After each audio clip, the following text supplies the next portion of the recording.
A night in with MauLer and the drinker, getting trashed with the web screen thinkers. A cheap night cause I'm feeling kinda thrifty, got a 10-pack of beers and a bottle of whiskey. Hop up the cork, have a glass of wine, I'll still say I'll be fine. Trouble walking in a straight line, but pour me a Pinot Noir. It's open bar with our hosts, MauLer and the critical drinker.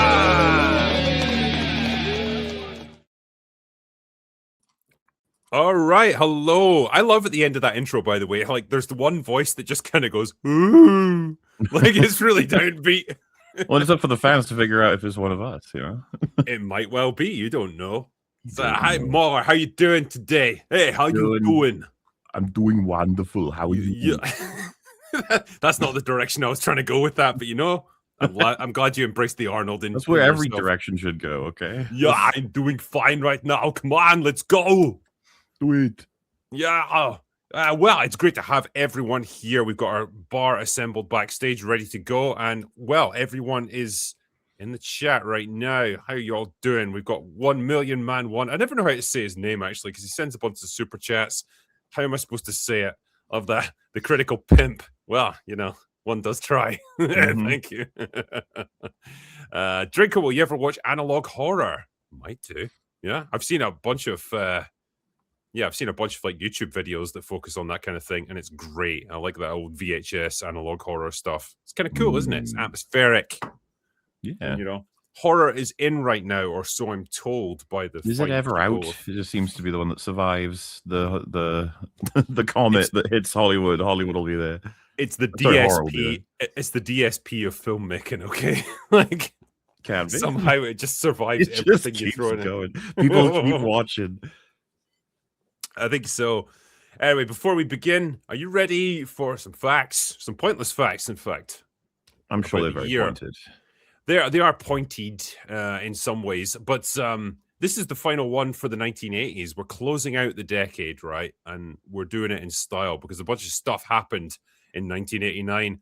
Kind of interesting for like world politics and, you know, the course of human history, but it's all centered around really the collapse of the Soviet Union and the end of the Cold War. Obviously, the thing didn't fully break up until 1990, but in February of that year, Soviet Union withdraws all of their remaining troops from Afghanistan. They got their asses licked there. By August, the Baltic Way saw an estimated 2 million people in Estonia, Latvia, and Lithuania, so all of the Baltic states, form a human chain to protest Soviet occupation, pushing for independence. So the cracks were beginning to form. By November of that year, the Berlin Wall had fallen, symbolizing the collapse of the Iron Curtain and effectively the end of the Cold War.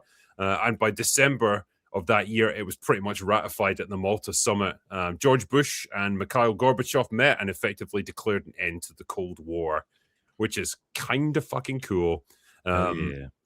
You know, you're only a youngin', MauLer, so you weren't around back then. But I remember seeing it on the TV. You know, if Gary were here, he'd be like, "You're a youngin' too, sir." I know it's all relative. It's all relative. But as a little kid, I remember seeing it on the TV and not fully understanding why people were so excited about breaking a wall apart. Because, you know, they had all the footage of guys like going at it with sledgehammers and stuff, and it's like, why are they demolishing a wall? Why is that important? Didn't understand it fully at the time, but now I do. And an interesting little fact about that, actually, the leaders in East Germany had been given word from the higher ups within the Soviet Union, you know, that they were going to effectively open up the border checkpoints at the Berlin Wall, but they hadn't decided when they were going to do it. They just said, look, it's going to happen at some point. Just stand by and then we'll give you further instructions. But they weren't really told all the information they needed. So they did a press conference to announce this. They were asked when the checkpoints were going to open. And this poor guy who'd been told fuck all just went, I don't know, as far as I know, it's open right now. So like before you knew it, 100,000 people had congregated at the wall demanding to get through to West Berlin. And the border checkpoint guards were like, I don't know what to do either. Fuck it. Open it up, I guess. And that was it. It was like such a weird stumbling end to, you know, 30 or 40 years of this Iron Curtain across the country. So kind of interesting. Yeah. Um, They should also, make a million movies about it. They should. Also in that year, actually, the Tiananmen Square protests in Beijing. Apparently, I'm told by our communist overlords that this never happened, but I see some sources saying here that the Communist Party sent in troops with tanks and machine guns to crush these protests, and resulting in massive losses of life. But apparently that's just a rumor, and it didn't happen, comrade. Okay, so let's not ask any more questions about that one. Oh, all right, then. Also, the Exxon Valdez crashed in Alaska. It's just, the driver was a bit drunk, ran out of ground, and spilled millions of tons of crude oil out into the Alaskan wilderness, polluting hundreds of miles of coastline. Which, good going, guys. Well done. It's the worst thing is drunk driving, you run out of road. It's just, Yeah. Also, I love this one. The Ayatollah of Iran issued a jihad against Salman Rushdie for his novel, The Satanic Verses. So, he literally declared war on a man. Wow. Some of them in it, okay. Yeah. The Satanic Verses did not go down well, okay. That's, yeah. Well, how can you say that? Have you even read it? Well, yeah. If it's enough to get a war declared on, it's got to be something pretty interesting. Also, though, in the world of film, this is kind of cool. So, Kim Basinger and her brother Mick purchased the town of Brazelton in Georgia for $20 million. So, they own an entire town, or they did. Oh. She'd unfortunately lose the town to her partner in the deal. The pension fund of the Chicago-based Ameritech Corp, after being forced to file for bankruptcy when a Californian judge ordered her to pay $7.5 million because she refused to honor a verbal contract to star in the film Boxing Helena, that famously shit movie that had Julian Sands in it. But we should buy a town at some point, me and you. We could, as long as we can, maybe in the international waters, we can have some experiments.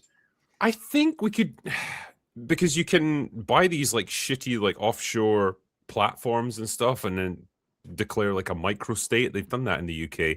Yeah, I think we could buy an actual island or something. There's bound to be some in the Outer Hebrides that you can buy, right? And we'll pass all kinds of bizarre laws, like drinking is mandatory.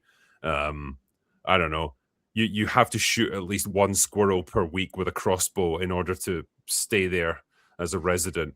We're gonna recreate some movies. And oh wow, what ones? You're like, Battle Royale, first one. Yep.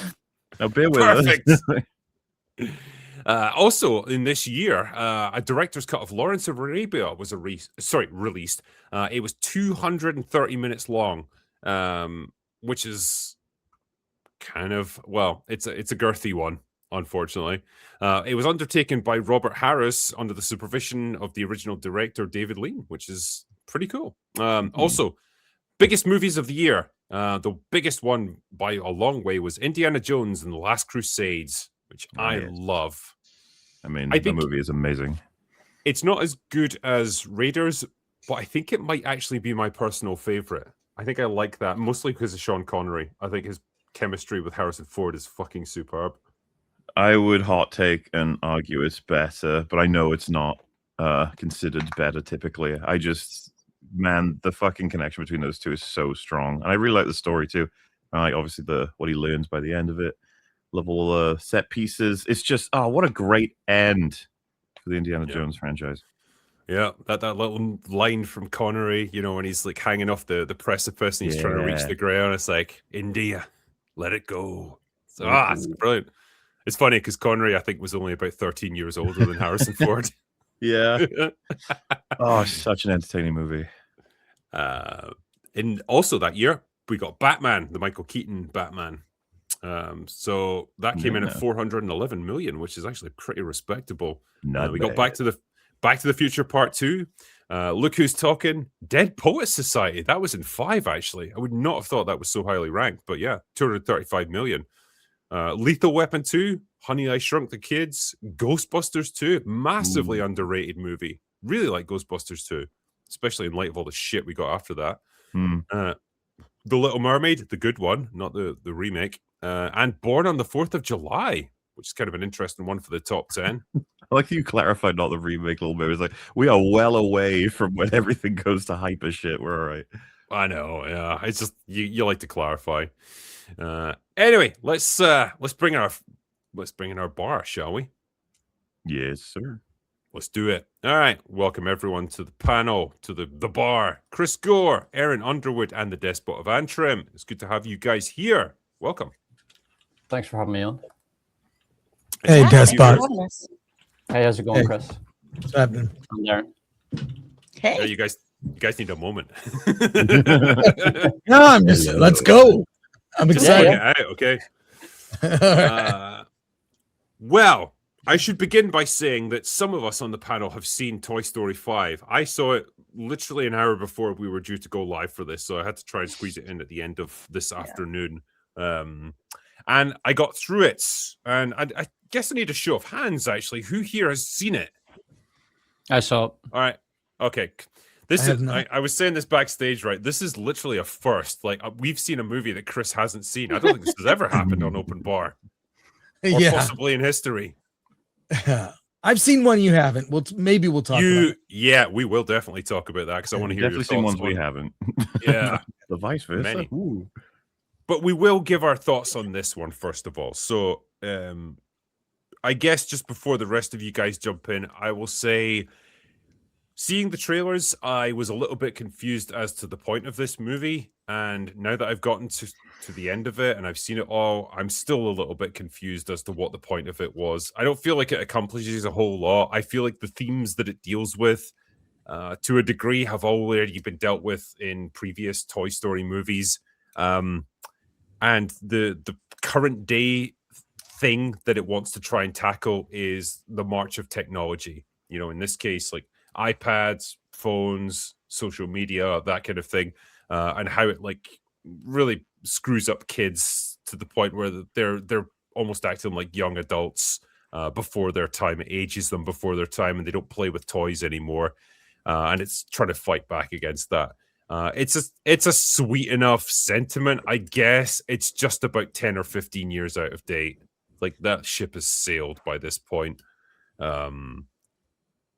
And over in terms of characters and stuff, Woody and Buzz are essentially non-entities in this. It's all about Jesse. This is Jesse's movie. So make of that what you will. But I guess I'd like to hear your guys' thoughts on it.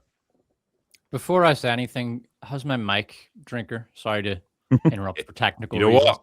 It's not just good, it's amazing. Excellent. So, you Excellent. sound awesome. Well, that means it's a lot better than Toy Story 5 then. I'm not going to lie. I thought it was terrible. And I understand there's a bit of bias there. But just to be clear, I'm not someone who can't enjoy kids' movies. This movie is clearly aimed at a very young audience. Like, this isn't Toy Story 1 where, yes, it's for kids, but it's more of a family movie and the parents can also enjoy it. I think Disney have very consciously made a decision to aim this at a very young audience. But even then, I love Toy Story 1.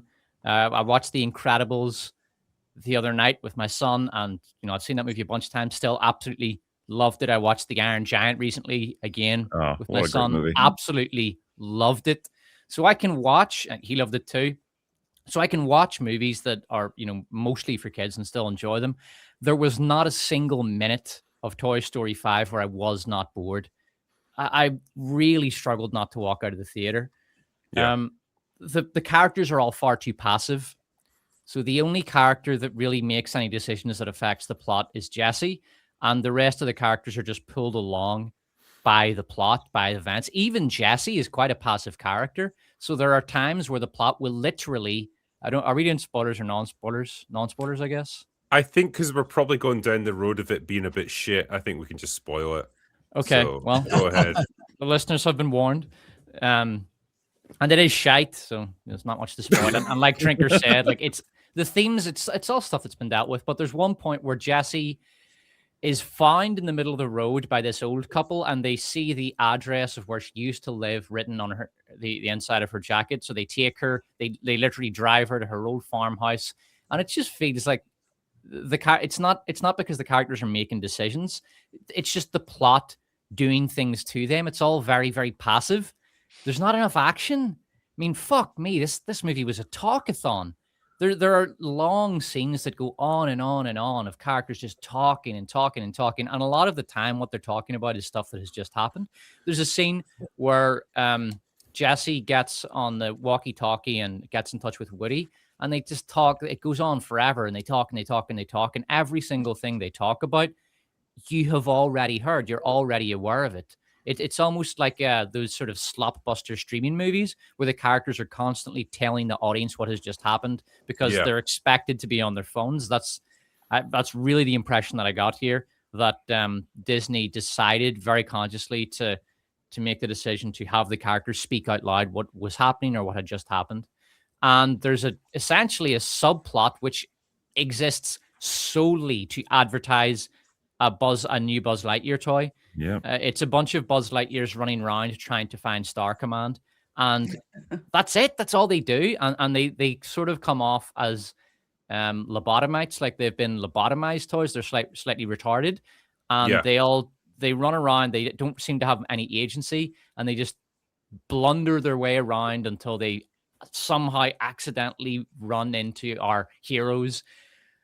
And they're essentially a plot device. They're a toy advertisement, and then they're a plot device. But they don't do anything. They don't. Like, that's no. the thing. Like, well, they do. They advertise Disney's new. Yeah. They're But it's Grogu's. They do one important thing, and that's basically they get the toys off the truck. Yeah. That's yeah, like but their purpose. it's just because That's it's like because the they can whole fly. thing. Right. But that was the that's one what it's decent saying. action scene, and it was ripped from Toy Story 1, where they chased the truck to get the toy. It was just ripped out of Toy Story 1, where Woody and Buzz are chasing the truck. It's the same thing. It's not a reference. It's just a rip-off. They kind of operate as a hive mind, like you said. They're not like individuals where they've got to go through that same arc as Buzz, where it's like they realize that they're toys. Like they do, but they do it collectively. So there's no individual characters amongst them. And it's funny because now that this series has been going for like 30 years or so now, I kind of thought like we'd get to the point where Buzz himself would be considered dated and like, that's last generation toys, you know, like, oh, you're still playing with a Buzz Lightyear. Like I've got the fucking, you know, Psychotron 5000 here or whatever. Like, you know, there would be something else to replace him because that's the way toys work. It's generational. But it never is. Like, apparently Buzz Lightyear is super popular still, even now, like 30 years after he came out. And it just feels like a weird thing to do. well, he's with the him. high-tech version, which Because I it's don't got know, Wi-Fi. thematically, this film is all over the place. You got Jessie, basically, even, you know, despite the fact that the film puts everything into her story, she's forced as hell with her like hatred of technology, because you end up with characters that are toys that have like technological aspects, and she treats them as though there's a distinct line between toys and tech, and that they are tech, and they have to try and teach her that, oh well, we're like people too. We don't want to be trapped in a storage forever. We like to be played with, but they just don't understand what imaginary playing with is. And I was just like, dude, they had a speak and spell in the first Toy Story. It was a little machine that you type in and it goes, like it says words and it shows on a little screen. They are very aware of toys with tech having, like RC, he's a toy with tech, technically. I thought this was just like, what are we doing? And you find out it's like, well, broadly, the point's supposed to be that, as Drinker put out, you got kids being grown up on tech, makes them grow up too fast and not in like an imaginatory, playful way, which I thought was like, this is borderline cowardly as far as I'm concerned from the film. There's a very obvious problem in Bonnie's life when she goes from being alone, playing with her toys in her room for excessive amounts of times, to being stuck on a screen for excessive amounts of times. What do you guys think it is, just from that description? It's her parents. Probably parents. Well, that's what I was thinking. The only explanation they really offer for why she's stuck on the screen is that the parents are kind of using it as a method to just get her They don't away. in her life. They just let her sit in her room playing on screens all day. That's the thing. Like they bring her to breakfast. She's on her screen. They put her in the car. She's on her screen. Now I can't speak for other Well, I can speak for other parents because I know other parents. My wife knows other parents, and they don't do that. Like, I'll say to my kids, right, breakfast, get off the screen, or if my son grabs my phone, no, you're not doing that. It's breakfast time or it's dinner. And they do have fixed screen time. They're not allowed to go beyond that. And I know with other parents, it's pretty much the same. It's I'm not sure it's not for all parents. There are a lot of parents who do use TV and pads as babysitters. It's an unfortunate truth. It's one of the reasons why YouTube Kids is so insanely I'm not popular. saying it's unrealistic. But can I just interrupt and say I'm in Los Angeles? That is 100% true. Exactly. Yeah. Yeah. I see My the issue kids is on their the phones film, in restaurants, grocery stores, like just parents don't want to deal with it. the film This might doesn't be an have the LA balls thing. to call the parents out. The film Yeah. is like, it's technology that's the problem. It's like the parents need to get in their life more, for No, sure. MauLer's, think that's part of exactly it. what I was thinking. I think Chris is I might be making too big of a generalization here, because I don't know a lot of parents in the UK or outside the United States, but I know a bunch of parents in the United States where, they're more than happy to put their kid in front of the TV or the computer or the iPad or the iPhone. And when a kid is like 10 years old, then they can have an iPhone. They've graduated from the iPad. And I'm like, well, I'm not sure what the difference is, but okay. And so I think that is a thing. And I think for me, what I got out of this film, I mean, I have a lot of thoughts on this, but I'm going to like trim them down to like, this is commentary on artificial intelligence, and it is commentary on how it is destroying people's relationships and our abilities to, and I'm not saying I believe or don't believe this, but it's clearly commentary on the dangers of artificial intelligence and how it's destroying people's lives and ability to communicate. And you have to put the iPad down. You have to put the lily pad down and actually talk to people, not just go online and do social media. I really do think that's part of what they were getting at here. And it is out of date to a degree, but there's been such a rise in artificial intelligence taking over. And a lot of the big court cases for Google and Anthropic and, the OpenAI and the dangers that AI and devices pose to young children. In a way, I think this movie was for the parents, frankly, not for the children, to warn them, like, get your kid off that screen. They can't be on it. You can't expect your kids to make friends on devices. They need to make friends on the playground. That's really the message that I got out of it. The only problem is, thank God Despot is here to tell me what happened, because I literally fell asleep in part of the beginning of it. Well, Erin, you're right in saying that it has no one's disagreeing with the theme of the movie. That's the other thing. It's not like it's much better than Toy Story 4. Let's just say that. I'm going to say that. It's better.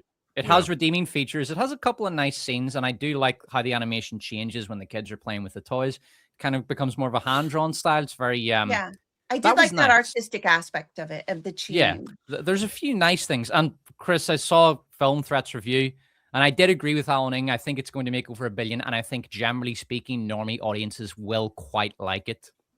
Yeah, families will like it, kids will enjoy it, because it's pretty inoffensive. What I will say, to respond to Erin's point there, I think perhaps it's less of a critique of AI and it's more a critique of social media algorithms, because the character of the leapfrog, I think it does one, I'll give it credit for this, right? It does one interesting thing in that her motivation is to try and help Bonnie to make friends. And she does it through her algorithmic approach of well, these are the people who are in your vicinity who are best matched to you. I'm going to send them friend requests. I'm going to facilitate a friendship with them. But fundamentally missing that point of but they're just as addicted to screens as you are. And I don't know anything about their actual personal connection that they might be able to have with you. And so it's almost like this Frankenstein's monster that's created with the goal of helping someone, but just completely misinterpreting how to do it. And so it leads her down a path of getting matched up with a bunch of people who don't like her. They don't understand how she still plays with toys, and it makes her despondent and withdrawn because of that. And it's I suppose I'll give give it that credit of like it's a commentary on like the isolation that comes through this weird sterile world of algorithms and you know, digital matching with people, which doesn't have any of the organic honesty of like just forming friendships with kids on your block, just meeting them normally like you would do. I think I might be on a bit of an island with this. I actually think that the Pad was probably one of the better characters in the sense of morality. It seems hell-bent on doing everything it can to provide for Bonnie, and that the only mistake it makes, which it doesn't understand by the end because the toys are all fucking evil, borderline in this film, is it thinks it chose the wrong, like it's the wrong piece of technology for Bonnie, when I think the film is explicit. She just encountered the wrong girls, unfortunately. But simultaneously, it wouldn't have gone badly if she wasn't obsessed with toys, because they're just doing what kids do, which is you're not playing with the cool new current things, we don't like you. If she would, this happens to everybody when they're super young. And the thing is, it's like, oh, she shouldn't be encountering and building relationships online. You should be doing it with good old-fashioned toys, without imagination. I'm just sitting here like, dude, as a generation that transferred over from doing one to the other, I made some of my closest friends with technology and playing games online. So like, I disagree. It's a bit like my parents, when I got a Game Boy, the time was limited by giving me 2 AA batteries. Once they run out, that's your time done. And so it worked out great, right? Like you know, I love my parents. They were very invested in the time I was spending on certain areas. To me, every single fucking moment of this film, I was like, where are her parents helping her go to different like meet-togethers with other kids, trying to direct her to invite more people over to the house, get her into parties, doing all the different things to socialize, instead of being like, we'll give her the lily pad and hope for the best. Who, in this case, the Pad, when the Pad made a whole like assessment of how to best help her to encourage her growth socially, but also with education, with trying to help Bonnie, you know, and then it gets depressed because she gets bullied. But she gets bullied because she has toys, and the other kids are like, "Oh, that's embarrassing. You should have toys." And the toys call her out for this. They're like, "You're a shitty, you know, carer." And then she's like, "You've been looking after her this whole time, and she's in like the worst state ever. I'm doing everything I can to correct that." And then they get violent with her. They're like, "Fuck you, Pad. You don't know what we've been through." Buzz and Woody, by the way, who are supposed to be much more intelligent than that.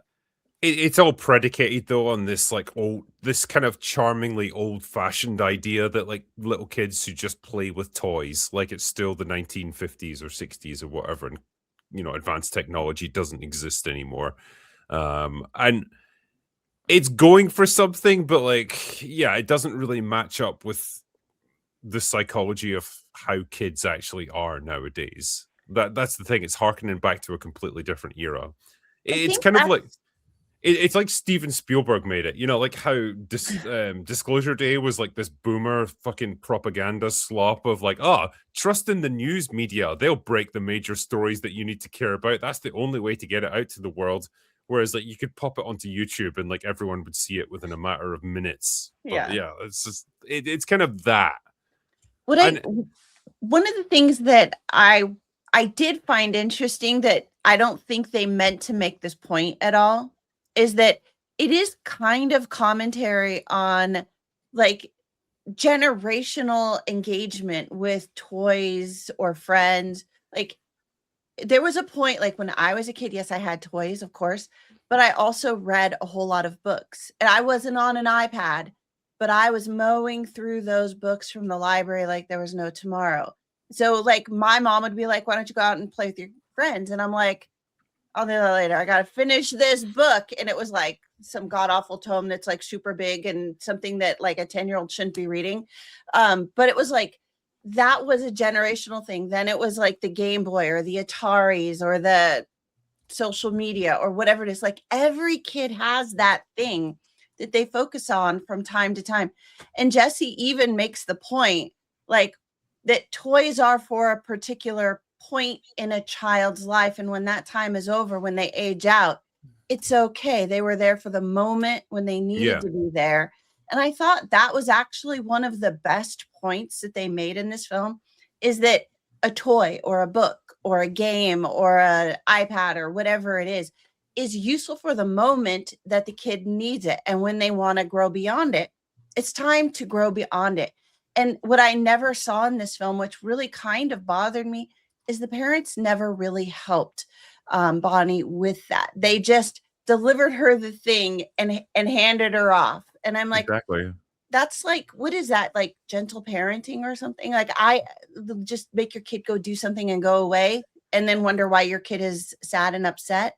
That's not being there for your child. The problem I've had with the Toy Story franchise ever since 3 is that, like, I feel like it's just circling the drain and not Yep. really like accomplishing anything, because the first 3 movies had a very clear arc. We were following Woody and Buzz and, like, ultimately their journey with Andy, as Andy grew up from a little kid to eventually going off to college and becoming a young man. And, like, those 3 movies perfectly encapsulated the journey of life and what it means to be a little kid, to have toys, to do that imaginative play, to get lost in these worlds that you create for yourself and the magic of it, but also ultimately the bittersweet kind of melancholy that comes with growing up and having to let go of that stuff and move on to a different stage of your life, and the impermanence of these kind of relationships. It told a very nice, poignant, well-constructed story with those 3 movies that had a great ending, and that was enough. And I feel like with 4 and 5, it's just, hey, they're going on a bunch of other wacky adventures, and there's not really any through line to it, and it doesn't really have anything meaningful to say. It's just stuff happening with these guys because we've got to keep making more of them, I guess. That's all it is. And it's sad, because if you just had the first 3 Toy Story movies, they would have been like one of the truly great trilogies of all time, I think. Like, there's a lovely story to that. I'd certainly hyper go to bat for Toy Story 1 and 2. I think that 2 is borderline getting like high ends of great. It's such an amazing movie. Like excellent choices for storytelling and, you know, villains, heroes, structure and everything. I think 3 starts to where it gets rocky, and then 4 is horrifically awful and should be decanonized. It's such a fucking stupid movie. But Toy Story 1, right? Woody being the leader of the toys and Andy's favorite, and then both of those things get challenged in that story, and he has to come to realize like his actual role, what he needs to do, all that sort of stuff. Him and Buzz, friends by the end, but there's a competition for their leadership. The 2 of them, they're both very, you know, strong characters, very assertive, and they're both interested in making different things work. Woody gets captured in the second one, and who's the one to be like extremely, you know, to the point, be like, all right, guys, we gotta get going. It's Buzz. Buzz leads them. Buzz is very smart. Buzz gets things done, and you know, you get even Buzz has to face the old version of himself in that movie. Like, it's there's loads of great payoffs. I have nothing but good things to say about Toy Story 2. Toy Story 3 gets weird because it feels like they're running out of road to work with. There's things I like in Toy Story 3, but it pulls it back at the end. You've got the ending's really, really strong. Yeah. And I'm happy for it to be a trilogy. It's like, it's all good. But then 4, Bo Peep, good God. I don't even say anything else, honestly. I like that from she the gets very completely... start. Like, I tried to watch it. I tried to rewatch it recently for a video I just released, and I got 20 minutes in, and I realized this is just a woke remake of Toy Story 1. It's horrific. That's really all it is. But where I'm going with this is that 5, right? You sort of realize, like, what is Jessie's role up to this point? It's like she's kind of always been supporting. She's always helping others, and in whatever. Yeah, she is kind of. You know, I try not to be too.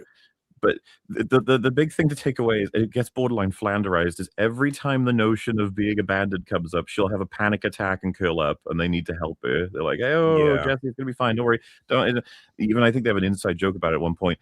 So when this film begins, and we're doing just your average like playtime thing, and then some problem arises, and then Jessie starts ordering everybody to do everything, including Buzz. I was like, oh, I see.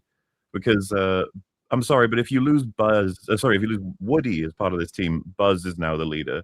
But they're like, no, it's Jessie now. And you're like, no, it wouldn't be Jessie. Jessie's not great as a leader. We've seen that before in the other films. It's not her role. Buzz is kind of, if anything, he's made out to be a bit of a pussy in this. Like, Buzz sucks, man. He might even be my favorite from the first 2, but he sucks now. Yeah, he gets brief moments when he takes control of the other Buzzies, but, like, you know, when he's trying to ask her to marry him and stuff, and he's all nervous, and then she has to be the one who does it. And it's like, oh, come on. Are we still doing this? Is this where we're at? Buzz is most of Buzz's dialogue is him simping for her. And you could be like, well, they set that up before. It's like, yeah, but I prefer he has an actual character. I prefer he has interests of his own. I prefer he has, like, you know, he basically spends, I want to say, half of his dialogue competing with Woody to be her favorite, to be her deputy. I need you to understand how fucking annoying that is when it's Woody and Buzz, who are like my favorite characters. Well, they really put everybody in that position under Jesse, basically. Bonnie was too afraid to talk to the other little girls or the other kids around where, the different scenes. And it wasn't until Jesse kind of Armstronged her way into like making Bonnie have friends. And it wasn't until Jesse was able to take over to make Buzz actually say the words. Like, I love romance. I'm a huge romantic. And if Buzz would have just taken a little more action, it would have been better. But it felt like everybody was underpowered. Everybody was underpowered. I completely agree. Buzz spends the whole movie just trying to get the courage to ask her, and she instead just cuts into it for him, kisses him. He does the little leg lift thing, and then she pushes him into his mission. Don't you understand, MauLer? They're subverting gender roles. That's cool and edgy. It's subverting the gender dynamic. Yeah. I mean, it's cool to have if a guy really is super shy. It's fine if a girl steps up, but this was not the story for it. This didn't make sense for the characters that we all know. And frankly, I still think this was Woody's story, and they found a way to make it Jesse's story, because following up on what Drinker gave, like the first three films. Now think about if Andy's boy had a child, and that was the whole point of Jesse going, oh, my girl did like me. She named her daughter after me. Now, wouldn't it have been like at least a cool through moment to have Woody's boy name his child after Woody? I mean, maybe nobody would name their kid after Woody. I don't know. Yeah, but it's least got to that would have been the arc to complete. This wasn't the arc to complete. Well, I think the thesis of this movie is clear. It's not Woody's story anymore. He just kind of shows up for a little cameo, like, hey, remember me? And I don't get the whole, like, he's kind of fat and bald now. Like, the toys age? Is that you could literally take Woody out of this movie and just have, because all Woody does in the movie is double some of Buzz's actions. Yeah. And Woody and Buzz, they're basically the same character. There's sort of this very passive, not really needed side character that I think they commit one active act in the entire movie, which is when they unplug Lilypad to try to get her battery down so that she can't oppose them when they try to find out some information from her, something like that. Which didn't make sense, by the way. It didn't, but that's literally the only time they're ever active in the plot. The rest of the time, they're just sort of passively following along behind the plot, following along behind Jesse. You could remove Woody from this movie and it wouldn't have any effect on the plot at all. Mm-hmm. Nope. I did like how Bo Peep just like delivers Woody at the beginning of the movie, and then she's like, "Well, I'm not needed in the script anymore. See ya." But dude delivers Woody and collects him at the end like he's her kid going off to fucking school or some shit. So annoying, especially with. I have a question for the people who saw this, because this was bugging me when I was watching it. I thought this movie doesn't have any good action set pieces. It was so fucking flat and boring and slow, and it doesn't have a villain. It doesn't have any chase sequences. It doesn't have any fight sequences. It doesn't have any sort of good scary moments or anything. It's so feminized. It's just a bunch of characters sitting around fucking talking, and there's no good action scenes. It was so boring. This movie is the Mandalorian of the Toy Story franchise, I think. It's so I think it's almost like so scared of doing anything controversial that it kind of does nothing. It's just, like I said at the very beginning, it's completely inoffensive and just meh. Well, it's a Toy Story movie again. This would have worked better, actually, as you know how they did those like Toy Story shorts, and they had like Toy Story of Terror, and it was maybe like 15-20 minutes long. I feel like maybe it would have worked better as that. It's like they took that and just stretched it out into a feature film. Yeah. I think they would argue that truck sequence with the flying buzzes would be the action scene. But you know what? I think we need more than one action scene in a film.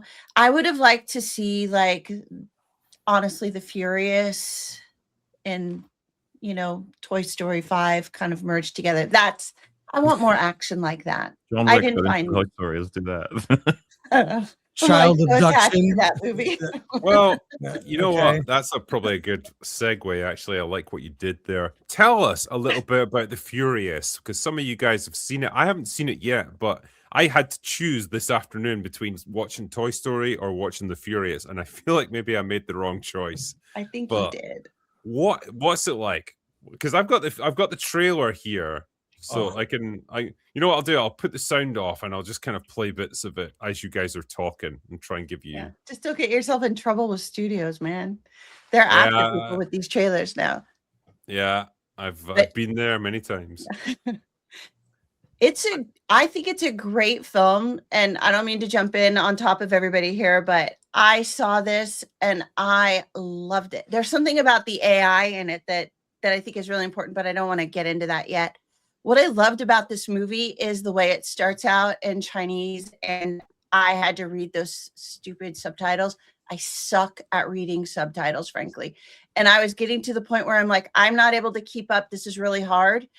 And then suddenly they switched to English, and suddenly it was right at the right moment where I could start watching the action.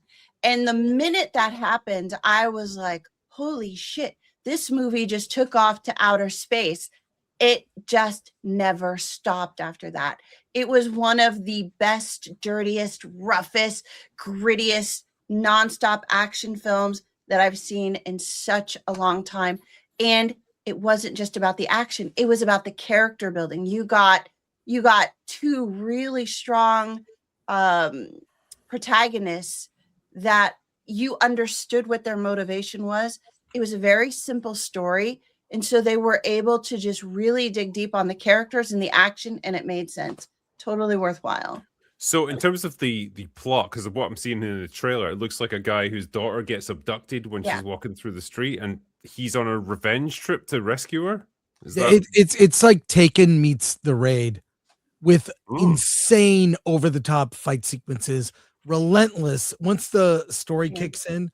And as you know, if you're a father to kids, a nightmare is having one of your kids abducted. And so the visceral feeling, the lead character, who's mute, actually, he's running with his sandals, loses the sandals, running on bare feet after the men who abduct his daughter. Then you see these kids they have captive, and he's on a mission and ends up teaming up with a journalist to then go after these guys. And it's nonstop fights, and it just, everything escalates, and it's so incredible. It's also hyper violent. I mean, the trailer is very sanitized. Yeah, the violence is way over the top. I mean, I loved it. It's fantastic. The good thing is the subtitles don't last for long. Right. So what, did they just switch into English after that? Yeah, pretty much. English for most of it. The one part that they don't switch to English is whenever the child, like whenever his daughter is in a scene, they keep it in Chinese. And what I loved about that is it kind of preserved her story, you know, but it made it very clear to you, because they did that the entire movie is technically, quote unquote, in Chinese. It's just they took the parts where the adults were all present and then changed it to the English language. And they used localization technology, not ADR necessarily, but localization technology to match the voice, the face, the performance. They didn't do it quite perfectly. They didn't use the company I think they should have used. But it did it well enough that you knew exactly what was happening, and it sounded just like the actors, looked like the actors doing what they were supposed to do. Like super smartly done, you know. Well, I have a question. So in the movie, on the film set, the actors are speaking Chinese, but they've used AI to render it into English. Yes. What accent is it? Do they use Chinese accents or American accents? It's literally a plug-in that you can use that AI. I saw a Swedish film that did the same thing. In that case, they actually had the Swedish actors dub their own voices, and they just changed the mouth. It's if you're looking for it, you can see it. I mean, I'm looking at the action. I don't care. The talking scenes. Yeah. Sure. Let's get past that. So, but it's a tool. and Right. it's quite effective. It's pretty interesting, actually. Because I mean, Yeah. like, I'm generally fine with dubbing. I'm fine with like subtitles. I don't mind either way. But like, if they've gone to the next level with this, where it's like it reconfigures the actors' mouths Yeah. to be speaking the correct English language, whatever. Like, wow. It's astonishing. And the thing about this is a movie that we probably never would have seen if it was all Chinese. And you know, the number of films in English speaking countries that get good turnout when all that is available is subtitles, it's very low. They just don't make as much money. But the fact that the bulk, like 80% of this film, is made with English language, it's going to do really well in English language speaking countries. Yeah. And there's, like, I'm going to name one company called Flawless AI. They did not work on this film. And I've talked to them a number of times. The technology and how they use it is absolutely astonishing. And they do it all, it's all consent based with the actors, and just how they do the mapping, it all looks natural. And the funny thing is, when I was watching this, I was thinking to myself, was this flawless? Because this is not quite flawless. This isn't quite what I would have expected with their technology. So I actually had to like email the guys and be like, what's going on? And I found out like they didn't do it. Like, I do go back and forth on this sort of thing, like that sort of demarcation line between the original Chinese or Korean language version of it with subtitles versus like dubbing, which is, you know, it's imperfect and it can be a bit clunky at times, versus then the next level, which is this. And it's like, well, which is the optimal viewing experience? Because you get a different experience when you have to read subtitles. Like, that's just the unfortunate reality of it. I don't mind it, but it's like when you have to take your eyes off the actors' faces or whatever's happening on screen to then read what's printed on the text below you, it alters your viewing experience. Sometimes it's fine, but sometimes it takes away from what you want from the movie. I agree, but also bad dubbing, like having grown up with Toho Godzilla movies with horrible, I mean, there were jokes about it, how the dubbing in those Japanese Godzilla movies are so off from how the mouths move. It's a joke. So I like the idea that that's available, but also it's the action is so. I love that moment there. It's so he great. Broke a fucking sledgehammer on that guy's head. I like having the option, but I agree the subtitles can be. It's never bothered me, but still, there's certain people that won't go see a movie with too many subtitles or subtitles. But like, Chris, you and I have seen Triple R. Like, well, I think most of the people here have. RRR. But that is subtitled. But I think it did pretty well financially over here. So it can work. It's just you know, how do you? Well, and where do you draw the line out of curiosity, Chris? If someone said like, I'm not watching that movie, it's in 4:3. Would you be like, hopefully we can get a widescreen version, or would you be like, well, you should watch it in 4:3? Yeah, I mean, I don't know. It's weird. I prefer to watch movies in whatever the director intended. That'd be nice, but they don't sell IMAX TVs. Yeah. I did like that. Yeah, Kung Pao Enter the Fist had the best dubbing. All that stuff. But I mean, if it expands the audience, I think that's fine. Give people the choice. I mean, ideally, watch a film in the format the director intended, but I will say as well, like people talking about Durandar, or should I say Durandar?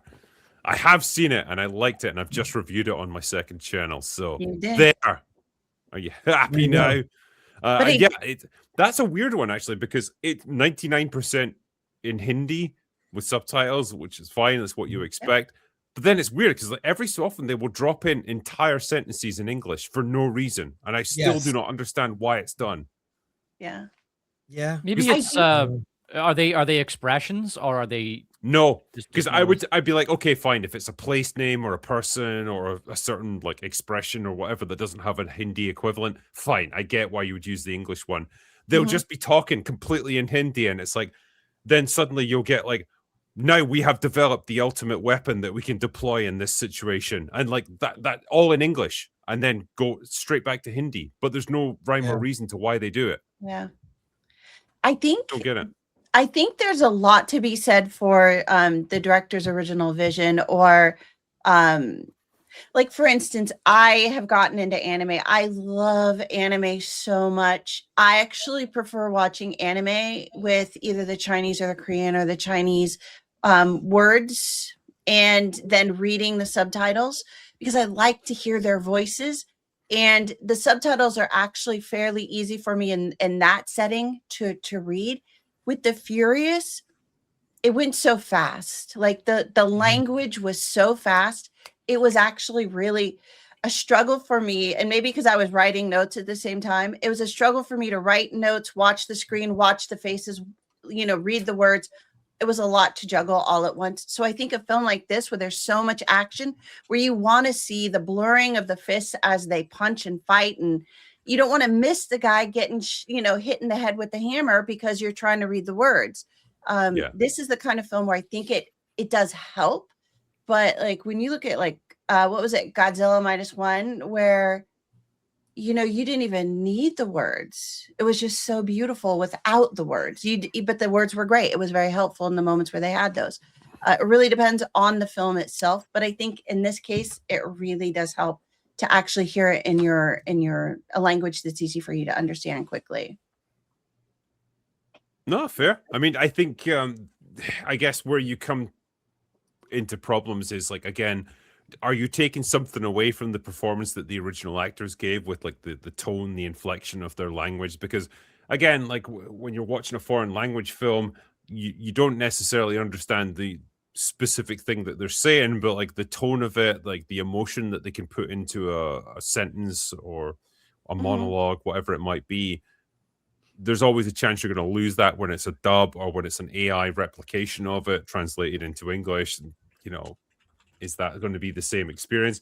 It's a tricky one because I don't think there's any like silver bullet to this that will just like give you the perfect solution. I think it's always going to be contextual. This is again another potential solution to it, but I think it is interesting to see what they've done with it. But I want to see it. Like when people said like it's the Raid crossed with Taken. Yeah, sounds good to me. Yeah, like both of those films. I'm curious to watch it because I want to see how the action comes off on screen, because obviously it's all very crazy and unrealistic. If you hit somebody with a sledgehammer, they collapse in a heap and that's the end of it. But in these movies they take like 6 blows before they go down, things like that. So it's as crazy as say a superhero movie, but it's hyper realistic. It's like a comic, almost like graphic novel comic book violence, but in live action. So that's always fun to see. I am interested in watching this movie. Yeah, I'm going to give it a go. I'm going to watch it. Hopefully it's good. I imagine it will be. I imagine it'll be pretty enjoyable. Again, there's something to be said for like just these pretty simple premises, like the Raid being a great example. You've got a group of cops trapped in a building. Everyone's trying to kill them. They got to fight their way out. Great. Like, just sign me up. Like that. Sometimes that's all you need. You just want to see some action. Yeah. Yeah. Absolutely. I'll do a couple of supers here as we're going. There's one specific fight in The Furious that is worth the price of admission. It was balls to the walls awesome. And for fans of the Raid films, we get a rematch for the ages. Recommend. Nice. Because, man, Mad Dog in the Raid, like some of the fight sequences in that were superb. Loved it. Any hope for Robin Hood? Walking in now. Love you. I haven't heard anything good or bad. I've heard it's a great performance from Hugh, which is nice and all, but like the advertising just put me off it. Where It's like, oh, he's not the hero you thought he was. Oh, that just conjures up images of Luke Skywalker and God knows what else. Yeah. I heard it's really dark, but I'll admit I didn't get invited to go see it because I'm not part of any critics society. And that particular studio only wanted approved, like Disney. We only want approved critics. So sorry, guys, didn't see that one yet. I like this one. I'm in my early 30s. When I went on holiday recently and was chilling by the pool, I never needed my phone. However, all the people under 25 were glued to their phones every day I saw them. Yep, I've seen it. I've been on nights out in like Edinburgh, right, where you're in a bar, you're drinking with your buddies and stuff. I looked over and there was an entire table of students, like maybe 19, 20 years old, all just sitting on their phones. None of them were talking to each other. None of them were drinking. And I'm like, why the fuck are you even out? What's the point in even going on a night out if you're not going to do anything? You're just going to be on your phone. You might as well just be sat in your hotel room. Yeah. It's weird, man. It's really weird. I mean, hopefully we get past that. Like, eventually there's going to come a point where people just disengage from it. But, man, we need to. Yeah, I like this one. Don't buy a town, buy a castle in Scotland. Apparently they're quite affordable these days. There is a lot of them. There is a lot of castles available in Scotland. Most of them are ruins, though. And they're a bit funny about you renovating them because, you know, historical and all that. It's a bit of a problem. So they want you to buy them, but not renovate them. Do I Well, have that right? They have a thing in the UK called planning permission. So basically, no matter what you want to do to your house or your castle or whatever it is, you have to apply to the council to get permission, and it's very, very difficult, and it takes a very long time, and it's very expensive. if it's like, say it's just a standard house, like, you know, built in the 70s or the 80s or something like that, they're not going to care too much. You can do whatever you want to it. But if it's a historical castle, like, you're going to have to be super careful about how you know, build it or extend it or whatever, because they want you to respect the historical legacy of it. And it just means, yep, you're probably going to have to jump through a million hurdles and it'll take years. So anyway, yeah, don't buy Scottish castles. Buy Scottish land, right? And then build a castle on it. Then you're laughing. Yeah. So one of the other things we got coming up is Spider-Man. Why are we talking about other things when Spider-Man's happening? True. And we've just got a new trailer for it that came out the other day, and apparently it's been very, very well received. And And you know, sorry, go ahead, Trinker. no, I'm just going to say I'm coming into this blind because I haven't seen it yet. Oh, you haven't so- seen it? Because when I watched the trailer, it was really engaging. I thought it was a very good trailer. It's quite long. It was almost 3 minutes. And it made me want to go to see the movie. And I was just comparing that against the Supergirl trailer. And I thought, geez, when I watched that Supergirl trailer, I could not have given less of a fuck. Yeah. But You I guys think are all every- going to hate me, but You and everyone. I'm looking forward to seeing Supergirl, and I know all the people in the chat. I love you guys. You can hate me for that, but I'm gonna That's go fine. see it. It's like it might be a great movie for all I know. I haven't seen it. I'm Yeah. looking forward to Yeah. seeing Supergirl's box office numbers. I think we've seen enough of Supergirl to know it's going to be bad. We've Oh, seen yeah, they easily. keep releasing scene after scene. It doesn't need to get better. stop. They It need doesn't to get stop. They're ruining and they're spoiling. But in any case, the scene with the Punisher in the Spider-Man trailer was so good. Well, let's take a look, shall we? See what Yeah. we got here. I'll have to keep pausing, unfortunately. Oh, What is happening to me? Did you miss me, Spidey? I'm losing my mind. sorry, I have to. Is that keep doing supposed to this, be? Is that supposed to be Doc Ock or a variant of Doc Ock? It's Scorpion, man. Scorpion. Scorpion, yeah. Okay. Right. I'm not familiar with the comic book villains, so He's back after all this time. They set him up in Homecoming and they finally peg it off. Like, come on back now. I just want to see him fight Rhino. What can I say, man? I'm sure that's going somewhere. I am totally out of control. I gotta fix whatever this is right now. What's with the eye thing? Help me. well, that's Something- good. something It's I like that the biological trailer happening. presents a bit of mystery because that's one of the things I was interested in. What's going on with his eyes? Is it similar to what's happened when he got infected by Venom, or is it something else? And I don't think the trailer answers that, but that was good. They were building up a bit of mystery. Yeah, there's people saying this is a stealth Venom film, and that they try not like an actual the character, but symbiote. Like they're involved in that in the storyline. But a lot of people think that it's just we're more so guiding Peter from being more tech based into more. He's gonna get some more naturalistic Spidey powers. So we'll have to see. I like this. Are those his eyes or Madam Web's eyes? Ooh. Who's been researching spiders in the Amazon just before they died? Final semester MIT. Dad, who do you think is actually watching these? Yeah, I'm Why not sure can't- about bringing those back. I thought Why can't they just let them go, man? Like, well, I mean, it's time to and No move Way on. Home gave you the exit. That made it, meaningful. Bringing him back again, it's like, we'll see. We'll see how they do it. It does make him look like a bit of a loser and a simp, though. It's like, come on, man. Come on. You were there. You had a nice relationship. Move on. Instead, he's sort of simping over and watching old videos. It's not healthy. Maybe someone. Okay, well, bye, someone. I think the one thing that it does do is that was the life he wanted for himself. He wanted to go to MIT. That's what he was aspiring to, because he wanted to do that cool sciencey research stuff, and it got taken away from him. So I think those two folks from MJ and whatever the other guy's name is, why can't I remember it? They represent the thing that was taken away from him, and that he wants back. I mean, whether he actually, I don't know, fully makes friends with them again or gets back with MJ, I don't know. I don't care. But the thing is, I think they represent that. I think it's a shame, though, because I don't want him to.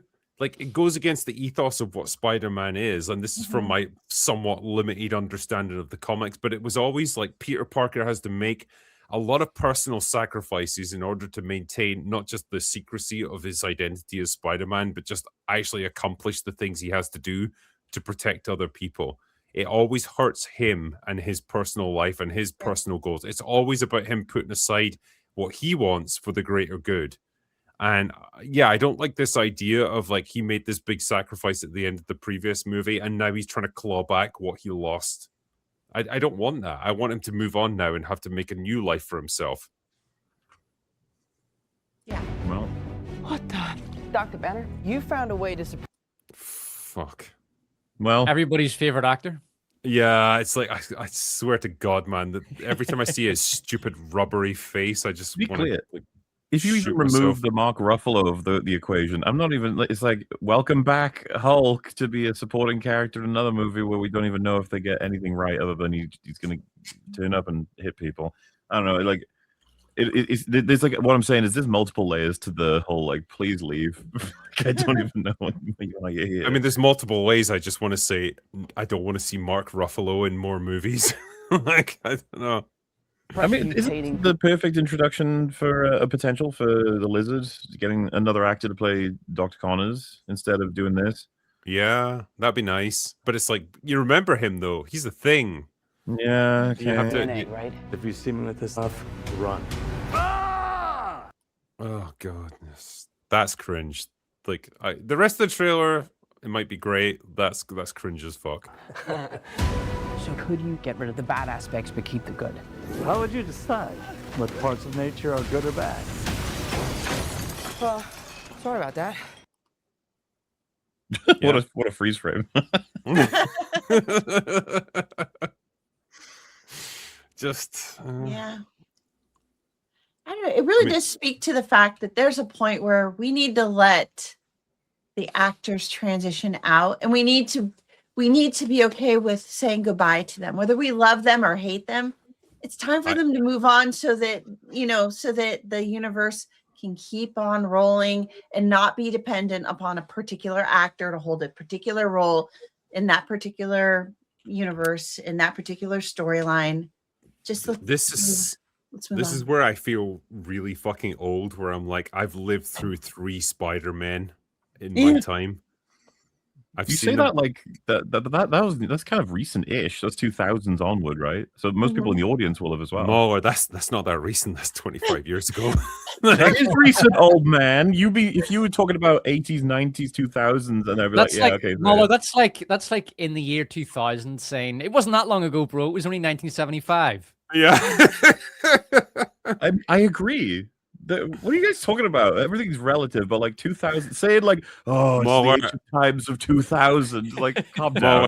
I hate to break this to you, buddy, but this is going to happen more and more to you as you get older. Yeah, the more I get older, the older that I was will just feel. recent, and it's like, What a yeah, it's fucking 30 hot years take. ago, mate.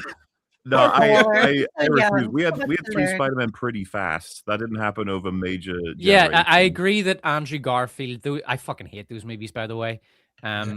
Yeah.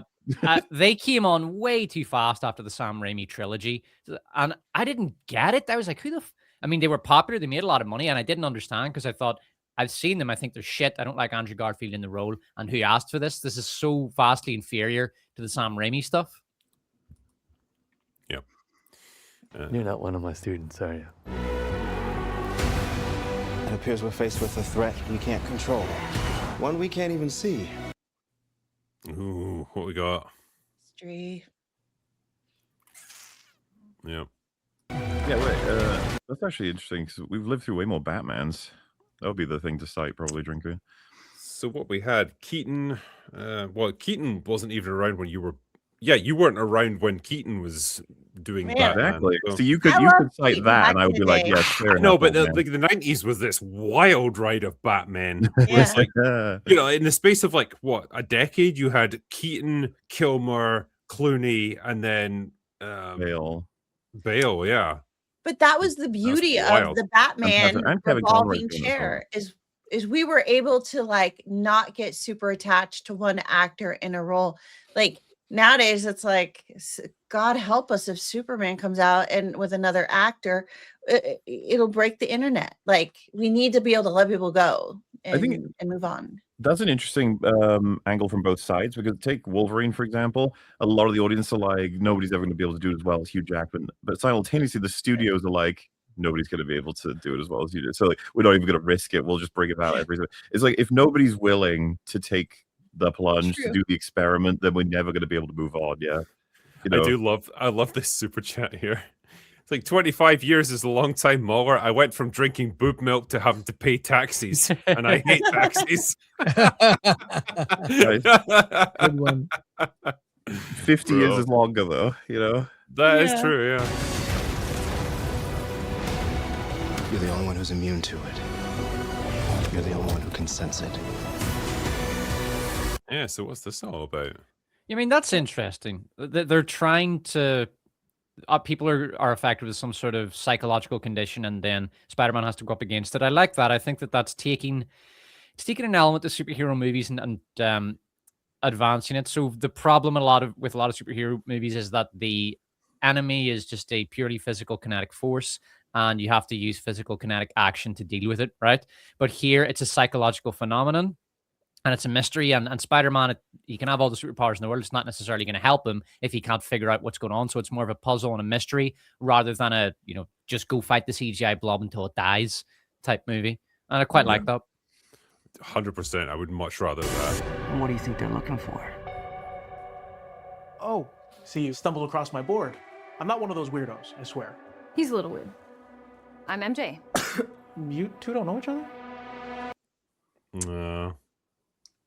Yep. MJ's back. Everyone, get excited for another Zendaya movie. Fuck me. Yo, Spider-Man. You okay? You get rid of that monster inside you? Think I might go see how MJ's doing. Oh, so it can possess people. That is kind of cool. I wonder if it'll possess the Hulk. I wonder, Chris. Or Punisher. You're not gonna get away with this.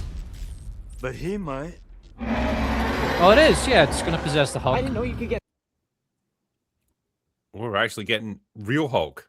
Actual Yeah, Hulk. he's going to smash. I mean, you know. Do you know what though? Because they've kind of set themselves up for failure here. Because no matter how good this Hulk fight is, it's never going to be as good as the Hulk fight from Captain America: Brave New World.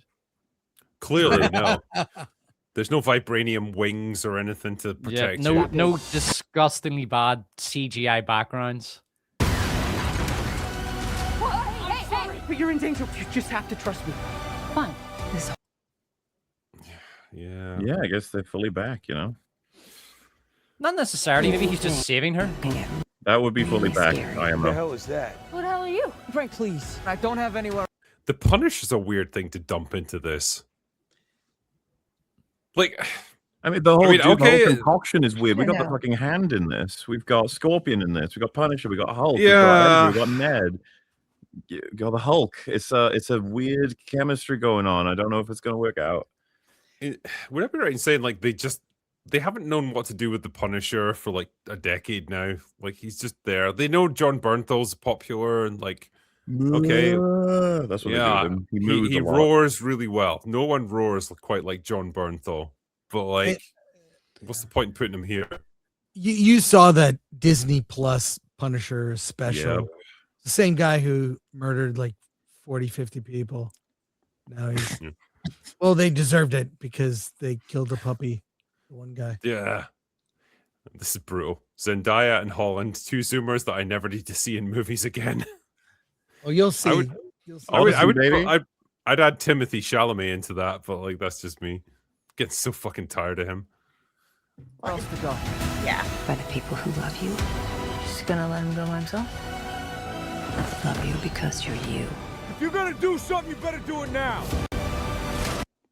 I will say I really like the cinematography of this because each era has its own sort of horrible, unpleasant cinematography, like the teal and orange era. Stranger Things 5 brought the sort of highlighted how bad and overdone the blue filter has become. But this, it looks very, very crisp. It looks great. Well, that's good color delineation there. Like everything stands out that needs to. It's like okay. Yeah, I mean, you compare that to say Supergirl, and it was like overdone on Supergirl, overproduced. There was there's a yellow piss filter on. Yeah, a lot of filter. Yeah, a lot of piss filter, and I hated it. It just looked old. It looked dated, and yeah, couldn't stand it. This looks visually good. It looks like if I go to see this in IMAX, I'll actually enjoy it visually. Never forget that. No matter how powerful you've become. Let me see, mate.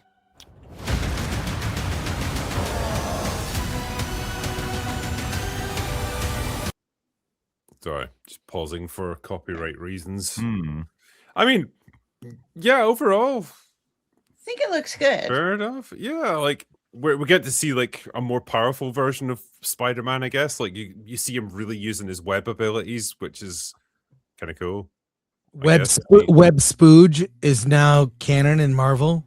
Web Spooge. Web Spooge, yeah. Yeah. Huh. All right, just give me a sec. Give me a sec.